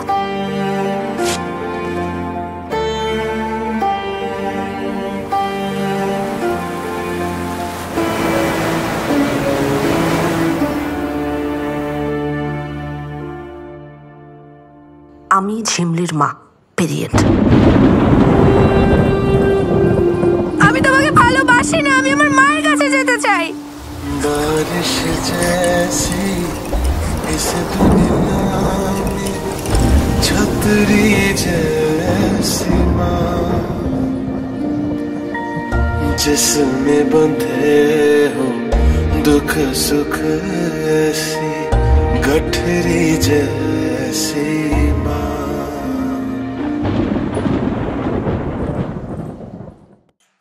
তো আমার একটা জিনিস মনে হয়েছে যে আমরা সবাই বলি যে blood is thicker than water, ছেলেবেলা থেকে শুনে যাচ্ছি। What about love? মাছ মাছ থিকার দেন ব্লাড। আর আমার এক বন্ধু আমাকে একটা গল্প বলেছিল, তার জীবনে হয়েছিল কারুর, তার কোনো বান্ধবীর। সেখান থেকে ওই সিটটা থেকে আমি আর সাক্ষ্য, আমার মাথায় একটা আইডিয়া এলো। সাক্ষ্যকে বললাম, সাক্ষ্য একজন সায়েন্টিস্ট, মানে ও একটা আইটিতে কাজ করে প্লাস গল্প লেখে। ওর একটা গল্প আমরা নিয়েছি কিছু পড়ার জন্য, শেষ মৃত পাখি। আর ওর সাথে কথা বলে খুব ভালো লাগলো। এবার আমরা তৈরি করলাম এটা। ও কোনোদিন চিত্রনাট্য করেনি। আর আমি চলো আমরা একসাথে, তুমি তো গল্পটা, তুমি সাহিত্যিক, আমি জানি how to create a script, let's লয়কারি করি দুজনে, সওয়াল জবাব হোক, বাজনা শুরু হোক। দারুণ ইচ্ছে করলো করতে করতে করতে পুরো ঢুকে গেলাম। আর এই জিনিসটা তো আমার মানে প্রত্যেকটা ঘটনা মুহূর্ত যা আছে তা ছড়িয়ে আছে সবার কাছে। এবার একটা কিন্তু বড় ক্রিটিক হচ্ছে অভিক। ওকে চাচা চলা বলে দেয়, টনি এটা হচ্ছে না, এটা এই নেই। অভিজ্ঞও দেখলাম ভাল লাগলো, ইন্দ্রাণীরও ভাল লাগলো। তারপরে জয়ার জন্মদিনে গিফট করলাম, স্ক্রিপ্টটা করো তো। জয়া বললে এমনি গিফট কেউ দেয়নি আমায়। এবার সব জড়িয়ে পড়লো। তারপরে যা হয়, ইন্দ্রনীলের মেয়ে, তাকে আমি বললাম আমি বিয়ে করেছি, আর দূরে একটা মেয়ের ছবি, এটাই তো আমার ঝিমলি। আমার এক বন্ধু দোলন বললো আমার স্কুলে একটা মেয়ে আছে, চকচক করে চোখটা, আর পাঠানা কালকে এলো, এই তো আমার বড় ঝিমলি। এবার যা হয় মানে জিনিসটা টাক টাক টাক টাক টাক করে হতে শুরু করলো। এটা আমার ভীষণ এই বয়সের কাছের ছবি। আর এটা জানো তো, ছবি তোমার এক একটা বয়সে এক একটা আবেগ হয়। তুমি সেই সময়টা, সেই পিরিয়ডের মধ্যে দিয়ে যাচ্ছ, সেই অনুভূতির মধ্যে দিয়ে যাচ্ছ, সেই রিলেশনশিপের মধ্যে দিয়ে যাচ্ছ, সেই পূর্ণতার মধ্যে দিয়ে যাচ্ছ, সেই অভাববোধের মধ্যে দিয়ে যাচ্ছ। ওইগুলো তোমার ভেতরে গিয়ে না কিলবিল কিলবিল করে, কিছু প্রত্যেকটা কোষে ঢুকে যায়, প্রত্যেকটা স্ট্রিমে ঢুকে যায়, নার্ভাস সিস্টেমে ঢুকে যায়, ব্রেনকে মারি। এটা একটা অদ্ভুত জিনিস ভাই। এটা যে যার হয় সে বোঝে। ওই সময় মনে হয় যে পৃথিবীর শেষ কথা। হতো না, ছেলেবেলার জন্য প্রেমে করতাম, এছাড়া আকাশ নেই, এছাড়া বাতাস নেই, এছাড়া অক্সিজেন নেই, এই শেষ কথা। এইটা আমার হয় ভীষণ।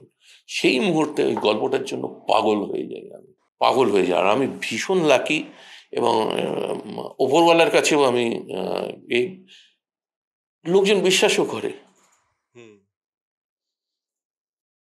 ঠিক আছে চলো এটা করি। আর আমি একটু স্বাধীন চেতা। ইন্দ্রাণীকে প্রডিউস করতে হবে, আমি জানি ইন্দ্রাণী যদি প্রডিউস করে কোনো কম্প্রোমাইজ হবে না। আর আমাকে অনেকেই বলে যে ঝেলনা মুশকিল হয় তেরে। কেন ঝেলনা মুশকিল হয় কেন? আমার প্রচুর বায়না। কিরম বায়না? মানে তুমি কি প্রত্যেক মানে খুবই খুঁতখুঁতে ব্যাপারটা সবকিছু নিয়ে? ভীষণ কন্ট্রোল ফ্রিক। আচ্ছা, খুঁতখুঁতে কন্ট্রোল ফ্রিক, মানে not in a wrong sense. আমি চাই, আমি একজন অ্যাক্টরকে চাই 3-4 মাস আমার সঙ্গে থাকুক, তার সাথে কথা বলবো রাত্রি, বিরক্ত হয়ে যাবে তো, সে একটা প্রফেশনাল অ্যাক্টর, সি নোজ আর he knows how to act. কথা বলে যাই। পঙ্কজ ত্রিপাঠী করেক্ট সিং, কতবার বাড়ি যাচ্ছি আসছি, গল্প করছি, কফি খাচ্ছি, স্ট্রঙ্গার দেন কফি খাচ্ছি, ওয়ার্কশপ হচ্ছে, উনি নিয়ে এলেন প্রসন্নাকে, নিয়ে আসি, সঞ্জনাকে ডেকে নিল। এটা একটা রিলেশন, এটা একটা ঘর করার মতো, জানো। আর তুমি এই প্রসেসটা খুব এনজয় করো আসলে। এই প্রসেসটাই এনজয়, ঠিক ঠিক, এটাই হচ্ছে জার্নি। এটা হচ্ছে ট্রেনে চেপে ঝিকঝিক যাচ্ছে, পাস হচ্ছে, নানা রকম ঘটনা ট্রেনে হচ্ছে, এই প্রসেসটাই তোমাকে একটা লাইফ দিচ্ছে। আর একটা সিনেমা হচ্ছে একটা জীবন। সিনেমাটা শেষ হয়ে গেল, টনি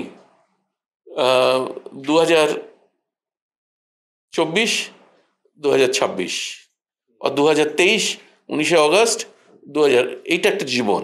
সেই জীবনটার একটা জার্নি আছে, সেই জার্নিটাই কিন্তু তোমাকে মজা দেবে, সেই জার্নিটাই তোমাকে ইন্ধন দেবে পরের জীবন কাটাবার। আবার একটা জন্ম নেবে তুমি পরের ছবিতে। It's a super process. We are lucky. We enjoy this process. আমরা অনেকগুলো জীবন বাঁচি, এবং ওই ঝেল্লা মুশকিল হয় তখন। আমি আর বিক্রম 2-3 বছর হেঁটেছি, বসেছি, কফি খেয়েছি, কত কিছু করেছি। তুমি শোনো বিক্রম কি মিউজিক করেছে।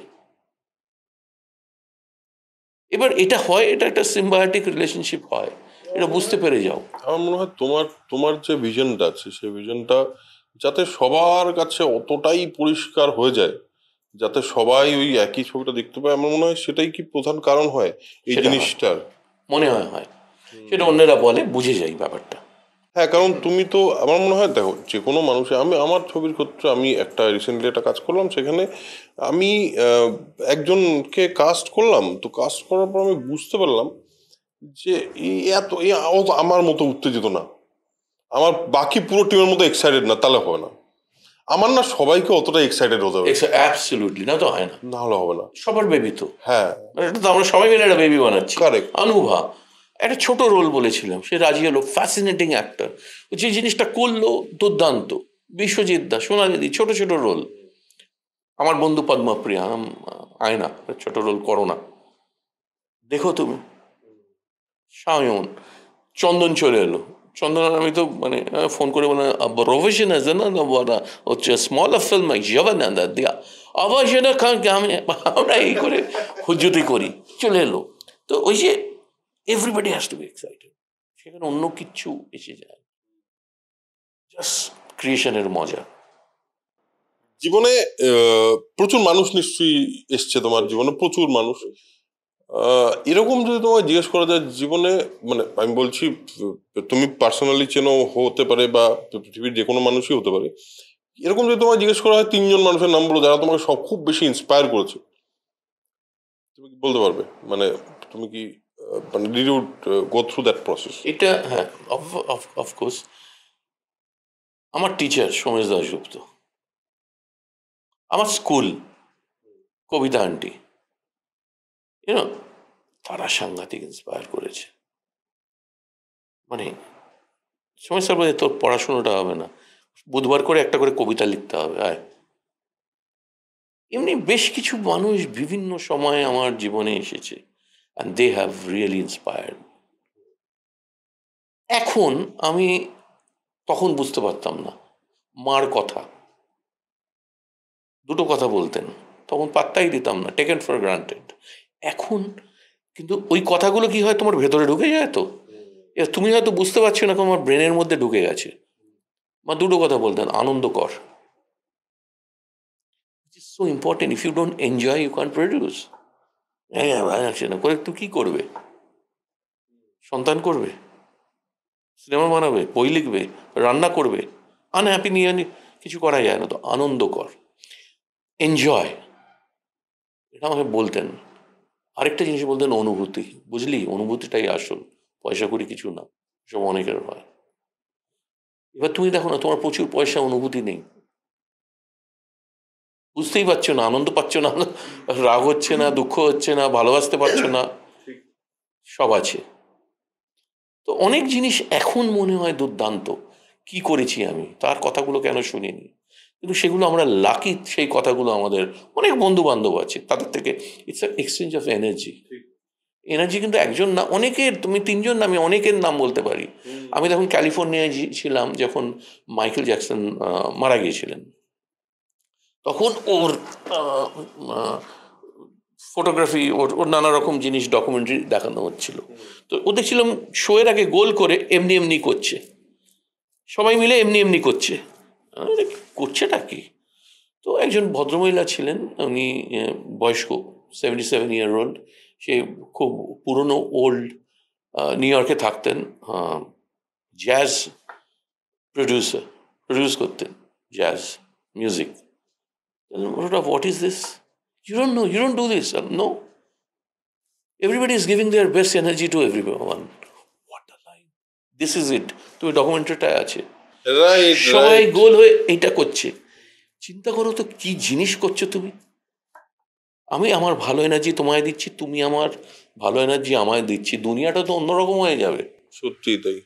উনি স্টেজে করতেন, তারপর ওই পারফরমেন্স করতেন, আমি ওনার গান ভাল লাগতো না, তারপর থেকে ওয়াও ওয়াও, কি করছেন শরীরটাকে নিয়ে, কি করছেন লাইটটাকে নিয়ে, কি করছেন মিউজিকের বিটটাকে নিয়ে। So this is art, exchange of energy. এবার আমাদের শরীর মন কিন্তু অদ্ভুত, যেখানে ওই এনার্জিটা আসে না, তুমি দাঁড়িয়ে যাবে। কেউ এমনি এমনি করে দেয়, কেউ বসে দেয়।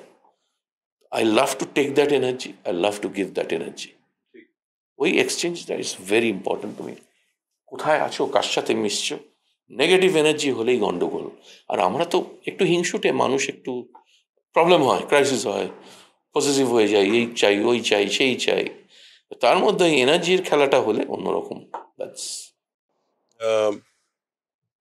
এই মুহূর্তে তোমাকে যদি জিজ্ঞেস করি যে ভারতবর্ষের তোমার প্রিয় ফিল্ম মেকার্সরা কারা, যাদের ছবি তোমার খুবই ভালো লাগে বা তাদেরকে খুব পছন্দ তোমার, এরকম তিনজন ফিল্ম মেকার যদি বলতে বলি তোমাকে। দেখো, আমার অসম্ভব ভালো লাগতো সাজি কারুনের ছবি। উনি চলে গেলেন, আমায় ভীষণ ভালোবাসতেন, আমি খুব ইন্সপায়ার হতাম ওনার ছবিতে, ওনার ছবি দেখে খুব ইন্সপায়ার হয়েছি। সারা পৃথিবীতে প্রচুর প্রচুর ভালো ফিল্ম মেকার আছে, মানে কোন সময় কাকে ভাল লাগে এটাই হচ্ছে ব্যাপার। আমি শর্ট ফিল্ম অ্যাবাউট কিলিং দেখে পাগল হয়ে গিয়েছিলাম, তছনছ হয়ে গেছিলাম। আমি নট ইয়েট, মাডায়াডো, কি উচ্চারণটা কি কুরুসাভার?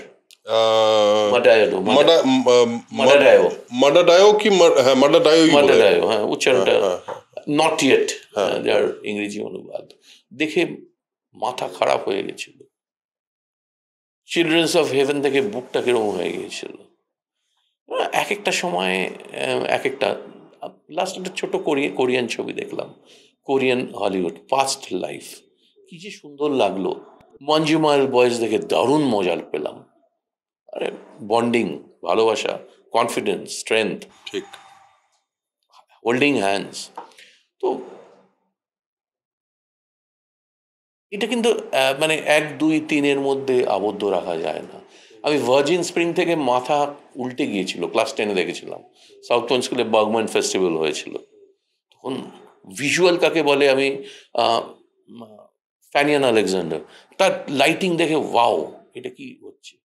পথের পাঁচালী কিছুদিন আগে আমি আর শান্তনু বসে ওর বাড়িতে বসে দেখলাম বৃষ্টির সিনগুলো। কাকে বলে ভিজুয়াল, কি ডিপ, কিভাবে ঢুকে যায় মানুষের শরীর এবং মনের মধ্যে। তো কতবার যে মেঘে ঢাকা তারা দেখেছি, কতবার। আমার তো কোনোবার কান্না মানে থামে না, সুবর্ণরেখার মেঘে ঢাকা তারা, কাঁদ বই আমি। কিছু একটা হয়, কিছু একটা শরীরের মধ্যে হয়। বাণিজ্যিক ছবি, তার আনন্দ এত অনেস্ট।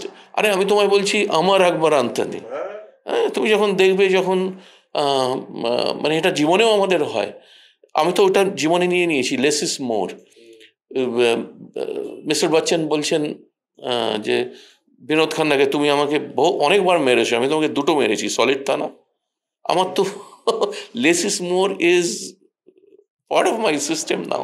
তো অনেক জিনিস অনেক জায়গায় ভালো আছে। আমার এক বন্ধু একটা ছবি দেখিয়েছিল, ছবিটা হচ্ছে হিড়ে, নানা রকম সাইজের হিড়ে এদিক ওদিক ছড়ানো আছে। কেন তুই কোনো মাইনে গিয়েছিলিস না কোথায়? বললো না, পাশের বাড়ির নর্দমা, বুদবুদগুলো উঠছিল যখন যাচ্ছিল, লাইট পড়েছে, ছবি তুলেছি। বুঝেছো? মনে হচ্ছে যে জেমস, মানে হিড়ে চকচক চকচক করছে। কি চোখে কখন যে কি ভালো লেগে যায়, কখন দিয়ে কি তোমাকে ইনফ্লুয়েন্স করে, ভাবায় কিংবা আকর্ষণ করে, বলা যায় না। এটাকে বলে কেমিক্যাল লোচা। সত্যি তাই, সত্যি তাই। পিঙ্ক করার সময়, পিঙ্ক তো মানে একটা কি বলবো, nationally it is accepted as a, মানে কি বলবো, অন্যই লেভেলে অ্যাকসেপ্ট হলো, লোকজন অ্যাকসেপ্ট করলো, প্রচুর কথা হলো। No means no is was very একটা মানে একটা মুভমেন্ট মতন হয়ে গেল। অমিতাভ বচ্চনের সঙ্গে কাজ করার এক্সপিরিয়েন্সটা জানতে চাইবো। আর পিঙ্কের পরে হাউ ডিড ইউ ফিল, মানে পিঙ্কের পরে কিরম কি হলো, হোয়াট চেঞ্জ, কিছু চেঞ্জ হলো কি? আমি দুটো প্রশ্ন করলাম, একটা হলো অমিতাভ বচ্চনের সঙ্গে এক্সপিরিয়েন্স। আমি তোমার কাজ করা কে, মানে পৃথিবীর কে বলবো ওনার সাথে কাজ করাটা একটা তোমার এক্সপিরিয়েন্স, অবভিয়াসলি দুর্দান্ত। না না, সেটা মানে আমি বলছি যে ওটা একটা প্রসেস, ওটা তো একটা লার্নিং প্রসেস। হ্যাঁ। আর তারপরে আমার খুব একটা কিছু হয়নি। একটাই ঘটনা বলছি, একজন সাংবাদিক, সে একজন প্রডিউসারকে নিয়ে এসেছে যে একটা হিন্দি ছবি করব। আমি তার সাথে স্টারবাক্সে কথা বলে বেরিয়ে একটা অটো চললাম। স্যার আপ পিঙ্ক বানায় আপ অটো মে যা रहे हैं? मतलब আমি তো গাড়ি চালাই না, আর জাস্ট মানে আমার বাড়ি যাবো, অটোতে যাচ্ছি। আমার যে কোনো চেঞ্জ হয়েছে তা না, মানে লোকের দারুণ পছন্দ হয়েছিল, খুব পছন্দ হয়েছিল। লোক মানে অনেকের আমি এটা বাংলায় করতে চেয়েছিলাম। তো সুজিতা, রনি, আমার মনে হচ্ছে অপরাজিতা, তুমি থেকে ফিরছি প্লেনে করে, পেছনে দাঁড়িয়ে মানে কতক্ষণ বসে থাকবো, গল্প করছি। গল্পটা বললাম, বলে এটা হিন্দিতে করতে হবে, হিন্দিতে করবো চলো। ওটা বাংলা ভেবেছিল তুমি? হ্যাঁ, বাংলায় ভেবেছিলাম। অন্তহীনের পর আচ্ছা, প্ল্যান ছিল বাংলায় করা। আচ্ছা, এরকম একটা, এই যে মানে অমিতাভ বচ্চনের মতো না মায়েস্ট্রো, যে নাকি তোমার, আমার মনে হয় সারা ভারতবর্ষে কেন সারা পৃথিবীতে ওইরকম সময়, যে সময় অমিতাভ বচ্চন স্টার হয়েছেন, স্টারডম কাকে বলে, ওটা উনি ক্রিয়েট করেছেন। আমি আমার ছোটবেলায় আমি শাহরুখ খানের ফ্যান পরে হয়েছি, আগে কিন্তু আমি অমিতাভ বচ্চনের ফ্যান ছিলাম। আমরা সবাই তাই না হলে তো হবে না, মানে একমাত্র উনিই ছিলেন। এরকম একটা লোকের সঙ্গে কাজ করতে গেলে তুমি কি কি দেখলে যে এই লোকটার মধ্যে কি আছে? কারণ কাজ করতে গিয়ে তো তুমি পার্সোনালি লোকটার সঙ্গে কথা বলছো, তুমি তো পার্সোনালি লোকটাকে চিনছো, তোমাকেও সে চিনছে। তার মধ্যে কি কি দেখলে বলো তো একটুখানি, মানে যেটা থেকে আমরাও কিছু শিখতে পারি। সুপার নর্মাল উনি, একদিকে সুপারম্যান আর একদিকে সুপার নর্মাল। একটাই বলবো, প্রথম দিন এটা হয়েছে পুরো সুজিতের জন্য। সুজিত গিয়ে কথা বলেছে, তারপরে আমরা গেলাম। তো বললো টনি একটা আমরা কনফারেন্স কল করি, আমার চলে এসো। তো আমি, রনি, সুজিত, রিতেশ, মিস্টার বচ্চনকে শোনাতে যাব, কালকে বম্বেতে আমরা মিট করছি। আমি কলকাতায় ছিলাম, চলে গেলাম। 5 মিনিট গল্পটা বলা হলো ওনাকে। সুজিত আলাপ করিয়ে দিল, করছে এই হচ্ছে গল্প। উনি হ্যাঁ, আমি আর রিতেশ বাইরে এসে নেচেছিলাম, বাড়ির বাইরে এসে নেচেছিলাম। মানে প্রথমবার যখন আমি আজকে ভাবি যে আমার যদি অমিতাভ বচ্চনের সঙ্গে দেখা হয়, ফার্স্ট দেখো, যদি আমার কাছে কোনো গল্প থাকে ওনার জন্য, তাহলে তো আমি গল্প বলিয়ে সেখানে তো ওনাকে আমার লাগবে যেভাবেই হোক, সেটা আলাদা ব্যাপার। কিন্তু স্টিল আমার মধ্যে ওই ফ্যানটাও তো আছে। এটার গল্পটা বলছি তোমায়। ওবেরয়তে উনি একটা রিভু ছবি করছিল মনে হয়, একটা ছবি শ্যুট করতে এসেছিলেন। তো আমাদের ডাকলেন। তো ওবেরয়তে উনি এখানটা বসেছিলেন, সুজিত সামনে, ওখানটা রিতেশ, আমি এই পাশে। কথোপকথন হচ্ছে, প্রথম পরিচয়, ফার্স্ট দিন। উনি জাস্ট এমনি সামনে এসে আমাকে প্রথমে দুটো কবিতা বললেন। এবার ফ্যান বয় মানে সাংঘাতিক ফ্যান বয় আমি, মানে তারপরে দিওয়ারের ডায়ালগটা বললেন, হ্যাঁ, যে অ্যানালজি, মানে আমি পছন্দ করি না, মানে ওই না কিসের থেকে আমি দেখো ওনার কথা বলতে গিয়ে গলিয়ে গেল। মধুশালার থেকে কবিতা বললেন, হ্যাঁ মধুশালা, বুদ্ধম শরণম গচ্ছামি, মানে অন্যরকম ভাবে একটা কবিতা বলে আসলে কি বলছেন, সার্কাস্টিক। তারপরে দেওয়ারের ওই সিনটা, এবার তুমি আমার অবস্থা বলো, মানে আমার তো মাথা টাথা গোলমাল হয়ে গেছিল সব, বাট স্টেডি ছিলাম, শুনলাম। ওনার ডেপথ, পড়াশুনো, হিউমিলিটি সাংঘাতিক। মানে উনি সুপার, আমি বললাম না Vijay Verma sir is superman, is tremendous tremendous. আর ওনার যখন উনি কোনো চরিত্র করেন, ওনার প্রসেসটা কি, মানে কি প্রসেসে করেন? সারা দিন রাত উনি সুজিতকে ফোন করতেন, সুজিত আবার আমাকে SMS করতো, এই দেখো আমাদের গল্পটা। লেডি গাগার তখন একটা গান গেয়েছিলেন, অ্যাজ আ উমেন, মানে the power of a woman, অস্কারে কিংবা কোথাও একটা গ্র্যামিতে গিয়েছিলেন। He is into the process, is totally into this thing. তো বড় বড় সিন পুরো control, is a different person post makeup, পকার। আর সময় নিয়ে তো মানে কোনো কথা হবে না, সবাই বলে টাইম মানে সে তো নিয়মানুবর্তিতাটা নিয়ে কোনো কথা হবে না আর কি। ওটা আমার মনে হয় সবার ক্ষেত্রেই খুব জরুরি, একটুখানি ডিসিপ্লিন বোধ হয় খুবই জরুরি। ডিসিপ্লিন তো ইটস পার্ট অফ লাইফ, সেটা তো হতেই হয়, একটা এই আমাদের কাজটা তো পুরো একটা সময় সাপেক্ষ, এই সময়ের মধ্যে করতে হবে, এটা সবাই হয়ে যায়। বাট ইটস অ্যান অ্যামেজিং মানে এক্সপিরিয়েন্স, এটা এক্সপ্লেন করা মুশকিল। ওয়ান হ্যাজ টু মানে বি দেয়ার, ওখানে থেকে অনুভব করতে হয় যে কি হয় সেটে। যেমন আমি লস্টে পঙ্কজ কাপুর, পঙ্কজ ত্রিপাঠী, ইয়ামি, একটা অন্য মজা আছে কাজ করে, একটা মানে আর্টিস্টিক আদান প্রদান। এবং পঙ্কজ কাপুরের সাথেও খুব এনজয় করেছি। একটা জিনিস আমি জিজ্ঞেস করি তোমাকে, জাস্ট তোমার পার্সপেক্টিভ জানতে চাই, যে ধরো তুমি যখন এই ধরনের এই লেভেলের আর্টিস্টদের সঙ্গে কাজ করছো, আবার তুমি যখন আরো সেই অর্থে নন অ্যাক্টার্স বা সেই অর্থে অন্যান্য অ্যাক্টার্স যারা সেই অর্থে এই লেভেলে পৌঁছয়নি হয়তো ইন থট বা আর্টিস্ট হিসেবে, পঙ্কজ কাপুরের লেভেলে কটা আর্টিস্ট আছে সারা পৃথিবীতে, অমিতাভ বচ্চনের লেভেলে কটা আর্টিস্ট আছে, এই যে ডিফারেন্ট কাইন্ড অফ মানুষজনের সঙ্গে তুমি যখন কাজ করো, তোমার কি মনে হয় যে তাদের থট প্রসেস বা তাদের ভাবনা চিন্তা বা তাদের জীবন দর্শনটা খুবই আলাদা বলেই তারা ওই জায়গায় গিয়ে পৌঁছেছে, নাকি ওই জায়গায় পৌঁছতে তাদের জীবন দর্শনটা বদলে গেছে? দুটোই। পৌঁছতে তো অবভিয়াসলি আমরা সবাই চেঞ্জ করি। আজকের আমি কি আজকের তুমি 25 বছর আগে তোমরা ছিলে না, আমার 30 বছর আগে অনেক ইম্যাচিওর ছিলাম, অনেক কিছু বুঝতে পারতাম না, ধরতে পারতাম না, কম্প্রিহেনশন লেভেল অনেক কম ছিল। আস্তে আস্তে এটা জগৎ তোমাকে শিখিয়ে দেয়। আরেকটা হচ্ছে প্রথম থেকেই একটা কোনো এক্স ফ্যাক্টর, প্রথম থেকেই। তো এটা দুটো মিলিয়েই একটা মানুষ সেই জায়গায় যায়, নানা রকম মানুষ। আমার মনে হয়, আমি ধরো আমি অনেক মানুষের সঙ্গে পডকাস্ট করি, কথা বলি, তাদের কথা শুনি বা শুনতে চাই। যখন আমি ধরো বিদেশের কোনো একজন অভিনেতা বা আমাদের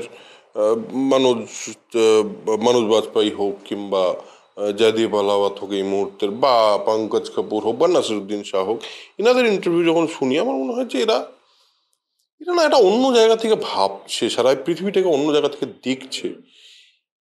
তুমি তো বোম্বে এবং কলকাতা দুটোতেই কাজ করছো, তুমি এই ডিফারেন্সটা কি দেখতে পাও, বা তোমার কি মনে হয় যে তাদের ওয়ার্ল্ড ভিউটা আলাদা কলকাতার মানুষের থেকে? এটা এক্সপিরিয়েন্স থেকে। দেখো, বোম্বে ভীষণ কম্পিটিটিভ জায়গা, ভারতবর্ষের সেরারা ওখানে যাচ্ছে, অবভিয়াসলি দ্য লেভেল অফ, মানে এখানেও দারুণ দারুণ অভিনেতা আছে, সুদীপ্তা, আমি বলবো বুম্বাদা এখন এই বয়সে করে তো যাচ্ছে একটা খিদে, মানে কি খিদে, আমি হাঙ্গার।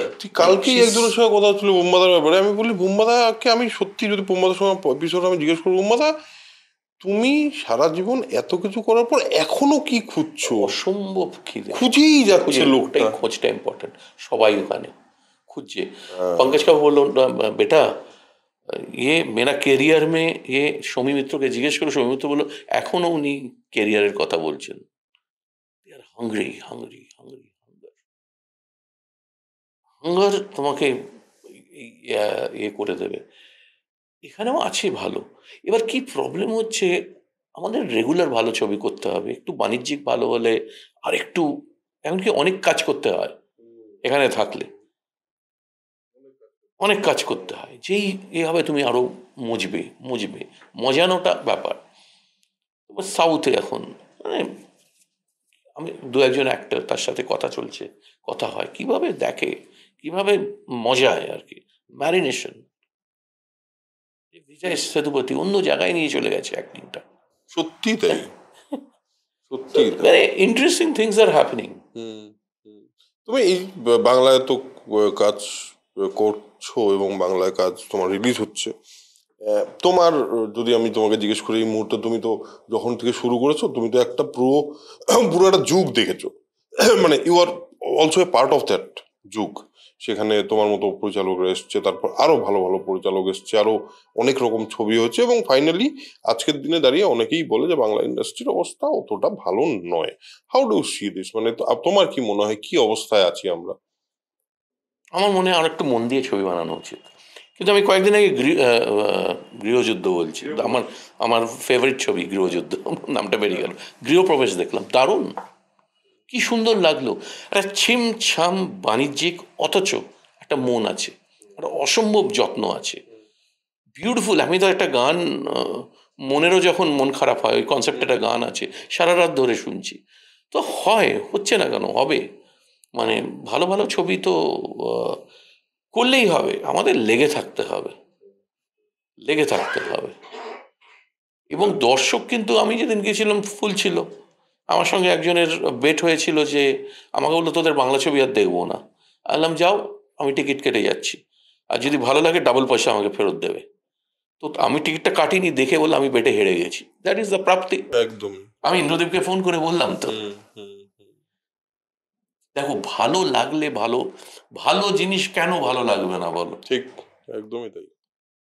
এবং আমি কালকেই বোধহয় রবিবার ছিল, কালকেই দেখছিলাম জিতু পোস্ট করেছে, শুভশ্রী পোস্ট করেছে যে হাউসফুল, প্রচুর সব হাউসফুল ছিল, প্রচুর হল, প্রায় সব হল হাউসফুল ছিল। যত্ন কি সুন্দরভাবে বানিয়েছে, কি ক্যামেরা ওয়ার্ক, রুদ্র ফাটিয়ে দিয়েছে, মানে কি দারুণ অ্যাক্টর।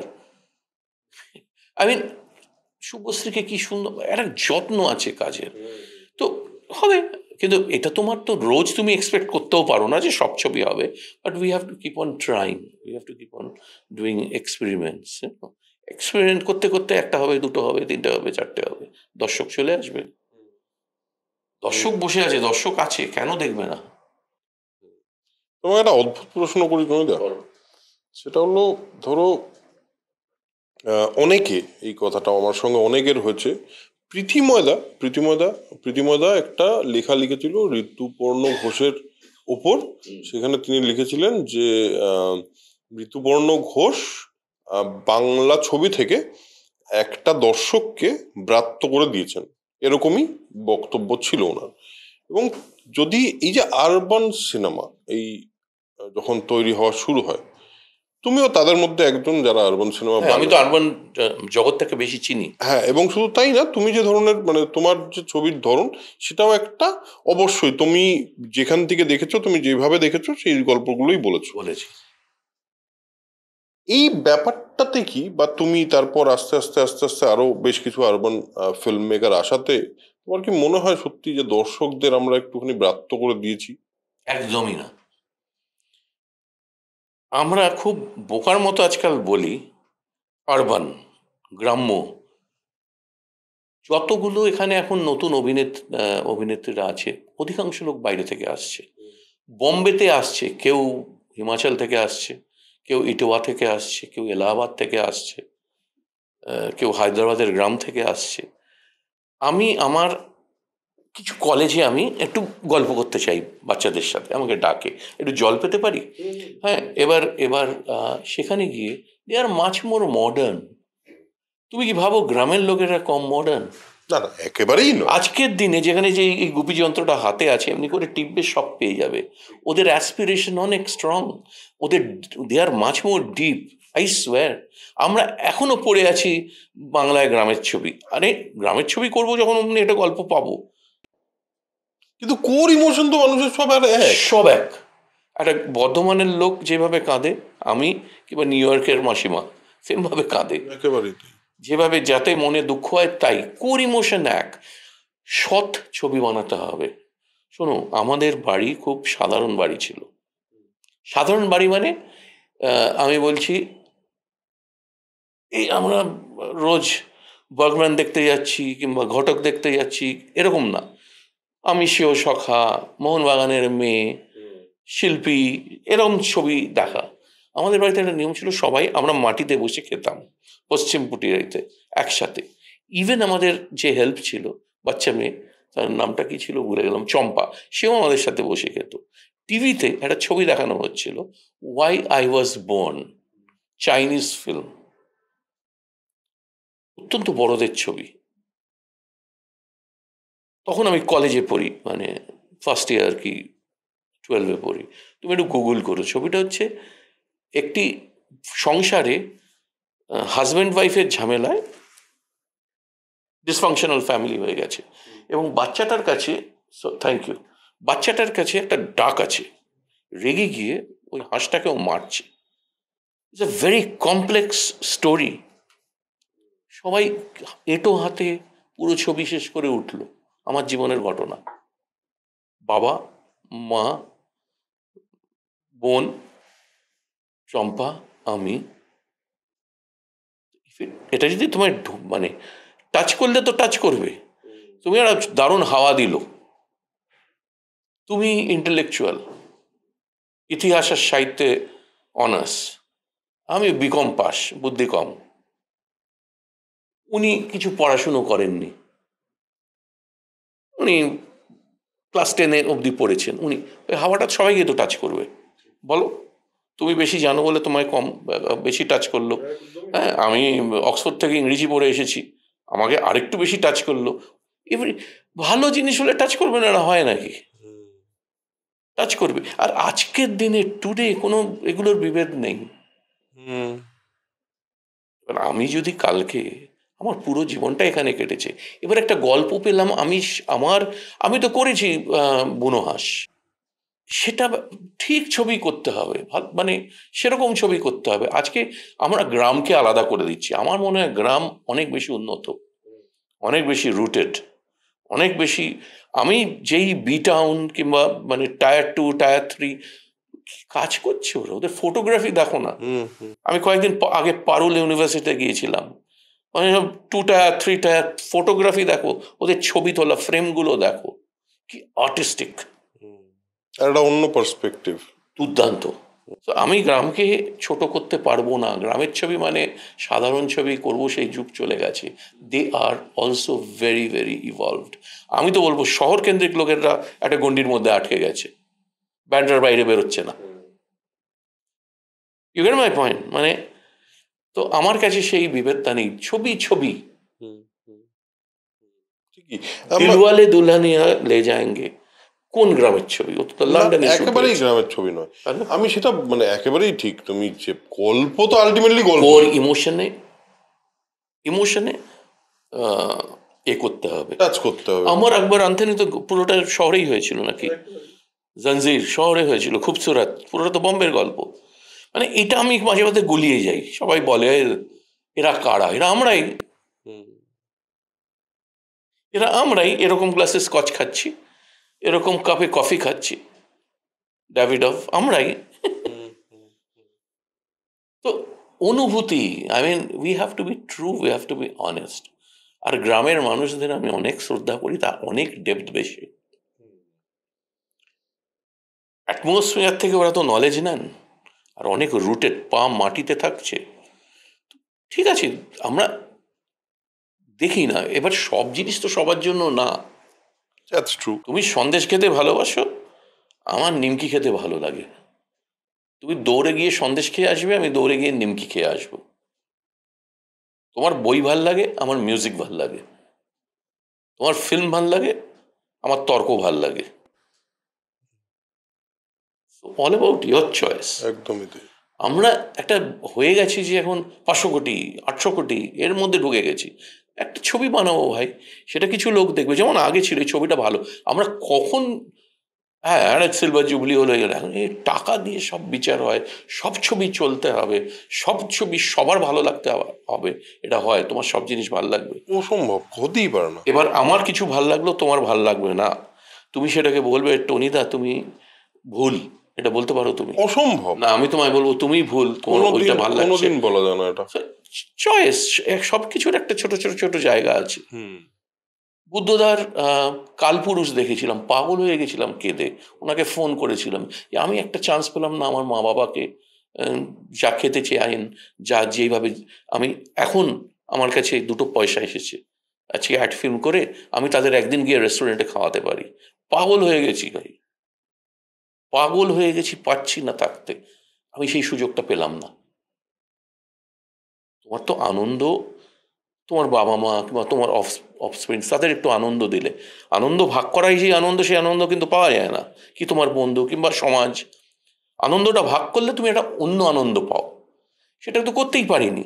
ওই ছবিটা দেখে আমাকে মানে আমি পাগল করে দিয়েছিল কেঁদে, মিঠুনদা আর রাহুল। কোথায় কি টাচ করে, আমাদের টাচিং, মুভিং, অনেস্ট ফিল্ম বানাতে হবে। ইমোশনের প্রতি দিওয়ার কি গ্রামের ছবি? একেবারেই না। আমার এটা বক্তব্য, এটা অনেকে বলে। ঠিকই বলছো তো, কারণ অনুভূতি, তুমি যেটা বলছো যে অনুভূতি সব, অনুভূতিতে যদি সত্যি থাকে কেউ, তাহলে কিন্তু সেই ছবি অন্য অনুভূতিকে টাচ করবেই। রোদ আসবে, তোমাকে একরকম ভাবে টাচ করবে, আমাকে হতে পারে না। আমরা সবাই রোদ থেকে উপভোগ করবো। ঠিক একেবারে সবার জন্য সমান। ভালো ছবি করবো, হ্যাঁ, একটা টপিক গ্রামের করবো, যাবো, শিখবো, সেখানে বসবো, দেখবো। আমরা তো ঘুরে বেরিয়েছি প্রচুর। So it depends. মানে একটা জিনিস আমাকে বলো তুমি এই মুহূর্তে অনেকেই এই তর্ক বা এই বিতর্ক নিয়ে কথা বলছেন যে সিনেমার ভবিষ্যতে হলের সিনেমা বা সিনেমা এক্সিস্ট করবে কিনা, এটা একটা সন্দেহের জায়গা আছে, এরকম বেশ কিছু লোকজন বলছে। তোমার এটাতে কি মনে হয়, সিনেমা থেকে যাবে সারা জীবন নাকি? আমি তোমার একটা প্রশ্ন জিজ্ঞেস করি, তোমার কি মনে হয় ম্যাজিক জীবন থেকে চলে যাবে? না, কোনোদিন যাবে না।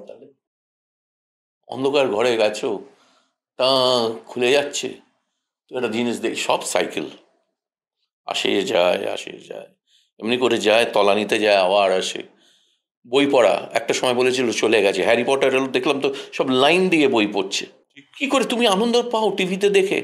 তুমি পরে আবার দেখলে, রিভিজিট করলে যেই ছবি, হ্যাঁ, এখন আমি আগে যেই ছবিগুলো দেখতে পাচ্ছি না আমি মুভিতে, সেই ছবি দেখে নিচ্ছি। যেই ছবিগুলো অ্যাক্সেস করতে পারছি না, ছবি দেখে নিচ্ছি।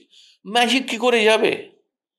স্ত্রী কিংবা বান্ধবী কিংবা মেয়ে কিংবা বন্ধুর হাত ধরে বসে একটা পপকর্ন খাবো, একটু ঘনিষ্ঠ একটা ছবি দেখবো, একটা অন্য জগতে চলে যাব, সবকিছু সুইচ অফ হয়ে যাবে না কোনোদিন।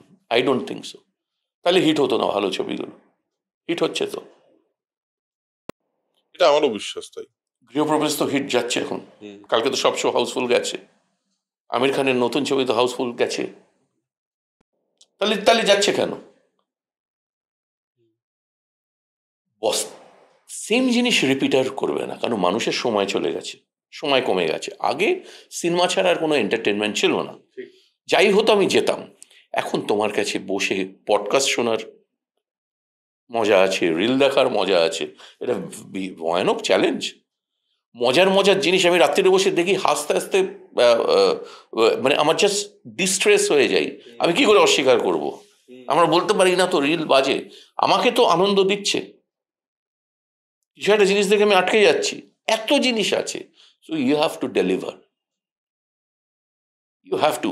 ওপেনহাইমার এলো, আমি তো নিজে দেখলাম 1700 টাকার টিকিট ছিল আইনক্সে, কি 1400-1500 এমনি টিকিট ছিল, ভর্তি কলেজ স্টুডেন্টস। এই তার মানে লোকে দেখতে চায়। একটা ভালো তবলা লহরা কিংবা শাহিদ পারভেজ বাজাচ্ছে, যাও না, ভর্তি। তেজিন বাজাচ্ছে, হল ভর্তি, আমি নিজে দেখে গেছি। তন্ময় বিক্রম ওরা বাজাচ্ছে, হল ভর্তি।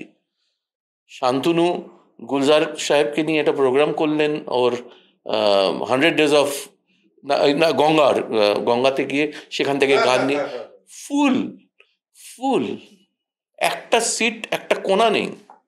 বিক্রমের নাথ ফেস্টিভ্যাল দেখতে গেলাম, ফুল, আমাকে বসার জায়গা দিতে পারলো না, বিড়লা সাগরের উপরে জায়গা দিল। তন্ময়ের একটা প্রোগ্রাম শুনতে গেছিলাম, ফুল, তন্ময় বসু তবলা বাজান। তো ভালো জিনিস হলে লোকে তো দেখবে। সেদিন নাটক এসেছে, ফুল, নাটক দেখতে যাই ভর্তি থাকে। কালকে সুরিবার নাটক দেখলাম, ফুল বিড়লা সভাঘর, 700-800 লোক। তাহলে আমরা কমপ্লেন করি, আমরা নিজেদের শোধরাই, লেটস ডু গুড থিংস। আর সব জিনিস চলে না সব সময়, সব জিনিস, এটা ভুল ধারণা। আমি সব সেঞ্চুরি মারবো নাকি? একটা ভালো হবে, আমাকে সততার সাথে বেঁচে থাকতে হবে। 15টা খারাপ হবে, 5টা ভালো হবে, এটা থেকে যাবে। Let's try hard. আমি বাচ্চাগুলোকে তাই বলি, আরে প্রথমেই স্বপ্ন দেখছিস একটা মার্সিডিজ গাড়ি, থাক না। ট্যাক্সির পেছনে ছুটে আমরা ট্যাক্সির ভাড়া বাঁচাতাম, বাসের পেছনে হেঁটে বাসের ভাড়া বাঁচাতাম, তারপর সেই টাকা দিয়ে একটা দাসকেবিনে মোগলাই পরোটা খেতাম। You get my point? We have to love life, we have to enjoy life, all about life. এটাকে মন দিয়ে বলছি, মানে সব কিছু তুমি পেতে পারো না। আমি যদি ভাবি আমার এই হয়ে যাবে, না, যা হয়েছে যথেষ্ট হয়েছে, আস্তে আস্তে ওটা চেষ্টা, I have to work on that, let's try. End of the day মানে ছবি চলবেই, ভালো ছবি হলে, এবং এটা থাকবেই। পৌরবী তো চললো, আমি নিজে দেখেছি ফুল হাউস। তো তোমার বিশ্বাস যেটা থেকে যাবে চিরকাল? আমার বিশ্বাস, আমি তোমাকে জিজ্ঞেস করছি, তুমি ম্যাজিক তোমার জীবন থেকে চলে যাবে? না, একেবারেই না। আমি ইনফ্যাক্ট আমার ছবিতে যে নেক্সট ছবিটার যেটা বলছি তোমায় করবো আমি, সেখানে একটা ডায়ালগ আছে, মানুষের একটা মুশকিল হলো মানুষ না আস্তে আস্তে ম্যাজিকে বিশ্বাস করা ভুলে যাচ্ছে। I believe in magic. ম্যাজিকে বিশ্বাস না করলে তো কিছুই নেই, পৃথিবীটাই তো ম্যাজিক। আমার তো মনে হয় সবটাই ম্যাজিকেই চলছে, ম্যাজিকেই চলছে পুরো। I believe in magic. যতই কঠিন বাস্তবেই হোক, ম্যাজিক আছেই, ম্যাজিক থাকবেই। সিনেমা থাকবে, কি করে যাবে সিনেমা? গান শোনা চলে যাবে? যেতে পারে না। আমার তো মনে হয় ম্যাজিক, আমি যেটা সবসময় বলিও, যে লিভিং ম্যাজিক যদি কেউ দেখতে যায়, বলা যায় ম্যাজিক কোথায় এক্সিস্ট করে, কোথায়, বলে মিউজিক বলে একটা জিনিস আছে পৃথিবীতে, যেটা না ম্যাজিক, মানে কি বলবো, আমরা প্রত্যেক মুহূর্তে উইটনেস করছি ওই ম্যাজিকটা। মিউজিকের মতো ম্যাজিক্যাল জিনিস কি আছে? এই 12টা স্বর দিয়ে সারা পৃথিবীতে প্রতি মুহূর্তে কিভাবে ঢুকে মনটাকে কি করে দিচ্ছে, এলোমেলো করে দিচ্ছে, স্ট্রং করে দিচ্ছে, রিদম এনে দিচ্ছে, সব করে মোটিভেট করে দিচ্ছে, ট্রান্সে নিয়ে যাচ্ছে, একদম বডি চনমন করছে। দেখো, আমরা সবসময় কমপ্লেন করি, আমরা ভাবি যে হাতের মুঠোয় সব এসে গেছে, যাক বলবো সাট করে হবে। আগের দিনে তা হতো না। আমি তো দেখেছি আমার বাবাদের পরিশ্রম, আমি দেখেছি। আমরা পরিশ্রম না করেই এক্ষুনি ওই জায়গাটায় যেতে হবে। ঠিক প্রসেস হবে, সবাই শাহরুখ খান হয়ে যাবে, সম্ভব। বাট আমার বিশ্বাস যে যদি কেউ সত্যি মন থেকে কিছু হতে চায়, এবং এই যে তুমি বারবার বলছো লেগে থাকতে হবে, করতে হবে, এবং ওই ভালোবাসা, ওই প্রেমে থাকতে হবে, যদি সে থাকে না, কোথাও না কোথাও অব্দি কিন্তু সে পৌঁছবেই। এটা আমি 100% দেখে নিচ্ছি, কোথাও না কোথাও অব্দি কিন্তু সে ঠিক পৌঁছে যাবে। পৌঁছবে না, এটাই তো মজা। আমি ট্রাই, অল অফ আস। তোমার হাতে কি আছে বলো, আমার হাতে কি আছে? We can try. একদম। তুমি 100% ট্রাই করলে 20% পাবে, তুমি 5000% ট্রাই করলে 40, 45, 50, 55, 60 পাবে। কারেক্ট। 6200 করো, 65, 67 যাবে। 6200 করো ট্রাই। Let's try. কিছু তো হবে, আর সবসময় হয়ও না চেষ্টা করে। রোজ তুমি মেঘলা আকাশ দেখতে পাও না, রোজ বিউটিফুল সানশাইন দেখতে পাও? রোজ কি গোলাপ ফোটে তোমার বাগানে? একদমই সত্যি। একদিন জলের দিকে তাকাই, তির জলটা করছে, রোজ কি দেখতে পাও সেটা? রোজ কি কুয়াশায় হারিয়ে যাও? অনেক কিছু রোজ হয় না, হয়, বাট তাই বলে আমি হাঁটবো না কুয়াশায়, তাই বলে জলের দিকে দেখবো না, তাই বলে আকাশে দেখবো না মেঘগুলো যাচ্ছে দারুণ লাগছে। Everything you can't want. আমি আজকাল আর সব চাই না, চাইতাম ছোটবেলা, এটা চাই, ওটা চাই, ওটা চাই, এটা পেতে হবে, হয় না। এটা হয়তো বয়স শিখিয়ে দেয়, এক্সপিরিয়েন্স শিখিয়ে দেয়, উপলব্ধি, রিয়েলাইজেশন। এক্সপিরিয়েন্সটা করতে হবে ভালো করে। যতদিন বাঁচবো জানতে চাই, শিখতে চাই, দেখতে চাই, অনুভব করতে চাই, জড়িয়ে ধরতে চাই, প্রপারলি জড়িয়ে কসকে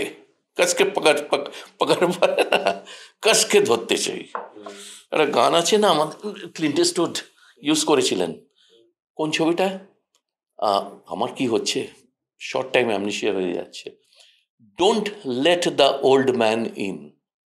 আজকাল 23, 24, 25 বছরে আমরা অ্যালাউ করে দিচ্ছি ওল্ড ম্যান ইনকে। এই চাই, এত শেয়ার থাকবে, এত সিকিউরিটি। আরে ইনসিকিউর লাইফ আরো মজা। All about having fun with life. ফানটা কষ্ট সংগ্রাম, তার মধ্যেও একটা ফান আছে, তার মধ্যে একটা এলিমেন্ট অফ হ্যাপিনেস আছে। সেটাকে একটু আইডেন্টিফাই করতে হবে, বেশ খুবই তোমার সঙ্গে কথা বলে খুব কিরকম একটা ইন্সপায়ারিং লাগলো ব্যাপারটা, বেশ মজার একটা। আমার বন্ধু বান্ধব বলবো আবার ডব দিলে তো বসে বসে। আমি দিইনি, আমি সত্যি বললাম। না তুমি সত্যি বললে, কারণ সত্যি বললাম। দেখো, একটা জীবন, আনন্দ করো। আমি আনন্দ করতে চাই, আনন্দে থাকতে চাই, এবং এই আনন্দ থাকার জন্য অনেককে দুঃখ দিই, কষ্ট দিই, অনেক কিছু হয়, but let's be real as much as possible. আমার রাগটাও রিয়েল, আমার ভালোবাসাটাও রিয়েল। ওই জিনিসটা করতে চাই না। প্রথম 1 বছরের কোর্টশিপ, বেস্ট অফ টনি দিয়ে তোমার কাছে আসছি, সেটা করতে চাই। হ্যাঁ, সেটা বেশিরভাগ ক্ষেত্রে হয়। ওয়ার্স্ট সব মিলিয়ে তো আমরা, খারাপ ভালো মিলিয়ে আমরা সেটা থাকি না। সেটা থাকলে তোমার আর্টেও সেটা প্রকাশ পাবে, রান্নাতেও সেটা প্রকাশ পাবে, ঠিক একেবারেই তাই। তোমার ভালোবাসাতেও সেটা প্রকাশ পাবে, তোমার লেখাতেও সেটা প্রকাশ পাবে, তোমার বাজনাতেও তাদের প্রকাশ পাবে, তোমার কাজ করাতেও সেটা প্রকাশ পাবে। তুমি যতটাই আমরা ভাবি আর্টিস্ট, যিনি কনস্ট্রাকশনের কাজ করছেন তিনিও আর্টিস্ট, যিনি আর্কিটেক্ট তিনিও আর্টিস্ট, তিনি একটা অফিসের সিইও, কত লোকের মাইনে যোগান করছে, কত একটা ফ্যাক্টরি দারুণভাবে চালাচ্ছে, একটা প্রোডাক্ট তৈরি হচ্ছে, সবার মধ্যে আর্ট আছে। ঠিক, আমরা একটু গ্লোরিফাই করি সিনেমা বানাই, বেঁকে যাই। আমরাও কাজই করি, নর্মাল কাজ, অ্যাবসলিউটলি নর্মাল কাজ। বাস চালাচ্ছে, গাড়ি চালাচ্ছে। আমি তো 2 রকম মানুষকে হিংসে করি।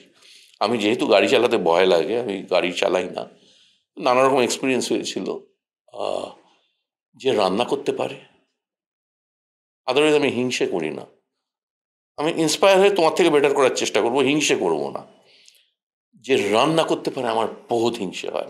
সাট একটা কিছু উপরে সানি সাইড আপ দিয়ে এমনি করে ঠাক করে ছুড়ে এমনি তোমাকে প্লেস করবে, তুমি কে, ওয়াও। এটাতে তো আমাকে হিংসা করতে পারো তুমি। তুই পারো, ডাকো আমায়। পারি শুধু না, আমি খুব ভালো রান্না করি। ডাকো আলাদা করে একদিন তোমায় ডাকো, হ্যাঁ খাওয়াও, একদম এটা খাও। আমি যে রান্না করতে পারে আর যে কোনো মিউজিক্যাল ইনস্ট্রুমেন্ট বাজাতে পারে বা গাইতে পারে, আই এনভি দেন। আমার মনে হয় এইটা আমি পেলাম না। আমার যে কি ইচ্ছে করে একটা ভালো গিটার বাজাতে, কি ইচ্ছে করে একটা গান গাইতে, আর ওই যে একটা রান্না করে একটা, ইটস আ পাওয়ার। তুমি বলো তো, একটা বাস চালার জন্য একজন ভদ্রলোক অত বড় বাস এত ঝঞ্ঝান করে পৌঁছে দিচ্ছে, ইটস এন আর্ট। সত্যি আর্ট, বটেই। ইয়ার্কির কথা না, আমি তো পারি না। বটেই। এবং আমার মনে হয় যে কন্ট্রোল, একটা ক্ষমতা তো আছে। আর আমি দেখেছি বেশ কিছু মানুষ এই সমস্ত যে কাজ করে যারা, তাদের মধ্যে কিছু মানুষকে দেখি যেই কাজটা তারা করে খুব মন দিয়ে করে, আর যত মন দিয়ে করে তত বেশি আর্টিস্ট হয়ে যায় তারা আমার চোখে। অ্যাবসলিউটলি। এটা নিয়ে আমাদের প্রচুর গল্প। এটা শুধু কিন্তু মিউজিক আর এর মধ্যে না, বাড়ি গোছায়, গাছটাকে করে ঠিক করে সার দিয়ে একটু নুয়ে দেবে, তুমি দেখবে আরে ফুলটা এইভাবে পড়েছে, এভরিথিং ইজ, লাইটটাকে প্লেস করবে। তুমি সেই লাইটটা তোমার বাড়ির টেবিল ল্যাম্পটা ওইভাবে প্লেস করতে পারবে না, এমন জায়গায় রাখবে ঠিক আলোটা এসে পড়েছে। অল অ্যাবাউট লাভ। আমি এরকমও দেখেছি একজন আমার বাড়িতে কার্পেন্টার আসে, বুঝলে, সে কাঠের কাজ করে, তার নাম হলো উপেন। হ্যাঁ, তো সে যখন কাঠের কাজ নিয়ে কথা বলে না, শোনো দাদা, এই খাটটা এই জায়গাটা এই হয়েছে, ওই জায়গাটা না একটা কাঠটা ঠিক কোন কাঠটা লাগবে বলে যা ডিটেল দেবে, কত কিউবিক সেন্টিমিটার কি সব বলে ঠলে, ও একটা না এমন একটা ভাবে বলবে, সুপার আর্টিস্ট। আমার মনে হয় যে মানে এত প্যাশন একটা খাট ঠিক করার জন্য একটা মানুষের মধ্যে থাকতে পারে, তো সুপার আর্টিস্ট তো সত্যি। কাঠটাকে এই হবে, ওটা করুক না কেউ, একদমই তাই, অ্যাবসলিউটলি, মানে সবাই মেজাজ নিতে হবে, যাই করি না করি মেজাজ, একদম একেবারেই মেজাজে থাকতে হবে। বেশ, আজকের এপিসোডটা তোমার সঙ্গে আড্ডা, আমি বুঝতে পেরেছি যে তোমার সঙ্গে যদি আমার আড্ডাটা চলতে থাকে তো এই আড্ডাটা 3 ঘন্টা 4 ঘন্টাও চলতে পারে। হ্যাঁ, এটা চলবে। আমার গল্প করতে খুব ভালো লাগে। একদম আমাকে আমার বন্ধুরা বলে কর্মনাশা, মানে আমি সবার কাজ করে দিই। সকালবেলা একটু এই সোনার টলিতে বসে একটা কফি খাই, আড্ডা মারতে আমার না দুর্দান্ত লাগে। আমি কিন্তু আমার মেয়েকেও বলি, শোন, রোজ 1-2জনকে ফোন কর, আড্ডা মার, ইটস আ মাস্ট। একদম আমি সবার সাথে ভিডিও কলে আড্ডা মারি। বাহ, ভিডিও কল করি, কি করছিস একটু কথা বল। আমার কাছে কথা বলাটা যা ইম্পর্টেন্ট, যে এত দুনিয়ায় এত প্রবলেম হয়ে গেছে না, আমরা কথা বলি না বলে। ঠিক, একদম কথা তোমাকে বলতেই হবে, রোজ তুমি কথা বলো, নাও দাও, এবার সব সমস্যার আমরা নিজেদের মধ্যে ভেতরে রেখে আমি সেরা শুনছি, আমি সবার সব কথা শোনো, বলো, মানে এটা একটা থেরাপিউটিক হিসেবে আমার কাজ করে আড্ডাটা। আমি তো এই যে এই এপিসোড গুলো করি, তার একমাত্র উদ্দেশ্য হলো যে আমি আড্ডা মারতে পারবো, আর কোনো উদ্দেশ্য নেই। কিন্তু কত কে দেখবে না দেখবে, কি ভিউ হবে।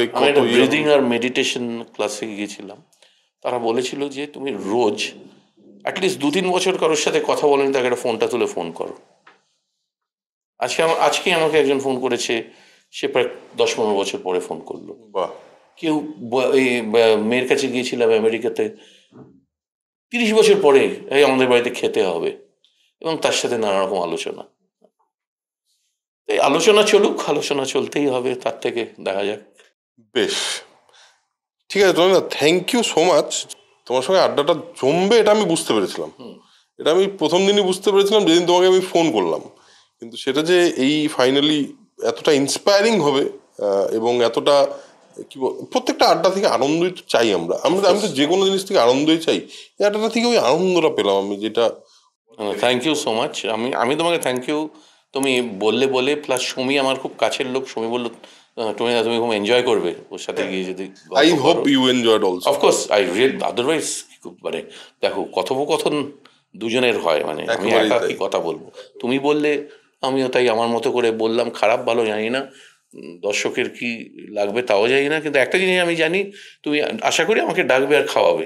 একদম অবশ্যই তাই, এটা তো মানে আমাদের আড্ডা চলবে, একদম আমাদের আড্ডা চলবে। লোক কমে গেছে সত্যি গো, আমি লোক আজকাল মনের মতো সব আড্ডা ধান্দা কেন্দ্রিক। একদম, আমি উল্টো আমি অন্য আড্ডা চাই, একটু আড্ডা মারলাম, একটু ভাল লাগলো আড্ডা, খারাপ লাগলো আড্ডা, ভাল লাগায় একরকম খাবার, খারাপ লাগায় আরেক রকম খাবার, একেবারেই তাই। বেশ, আজকে আমাদের আড্ডা তো বুঝতেই পারছেন, আমাদের আড্ডাটা হয়তো চলতে থাকবে। আজকে আলাপ হলো টনিদার সঙ্গে আমার, আপনাদের সঙ্গেও একরকম ভাবে আলাপই করালাম টনিদার, কারণ আমি খুব বেশি যত ইন্টারভিউ দেখেছি, হয়তো এতটা ক্যান্ডিড, এতটা ডিটেলড ইন্টারভিউ টনিদার আমি তো দেখিনি। আমার মনে হয় তোমার নেই বোধহয়। কেউ জিজ্ঞেস করলে আমি বলবো। তোমার পডকাস্ট বোধহয় এটা প্রথম না? পডকাস্ট প্রথম তো, বাহ, পডকাস্ট ডেবিউ হলো সোল কানেকশন পডকাস্টে টনিদার। সো দুর্দান্ত লাগলো আমার, এবং আমার ধারণা আপনাদের অব্দিও একটা মানুষকে পৌঁছে দিতে পারলাম, যার ছবি আপনারা দেখেছেন, যার সিনেমার থ্রুতে সে আপনাদের সঙ্গে কমিউনিকেট করেছে অনেকবার, বাট সে কি ভাবে, তার ভাবনা বা তার সিনেমার ইন্সপিরেশন এবং তার জীবনটা সে কিভাবে দেখে, এইটা শুনে আমার তো পার্সোনালি একটা কি বলবো, এই আড্ডাটাও একটা এক্সপিরিয়েন্সের মতো হলো, যেটা অনেকদিন থেকে যাবে আমার সঙ্গে। হোপফুলি আপনাদেরও ভালো লেগেছে। কেমন লেগেছে অবশ্যই কমেন্টে লিখে জানাবেন। আর আজকের এপিসোড এখানেই শেষ করছি, দেখা হবে পরের এপিসোডে। ততক্ষণের জন্য spread knowledge, spread positivity, because knowledge is power and positivity is everything. So tata.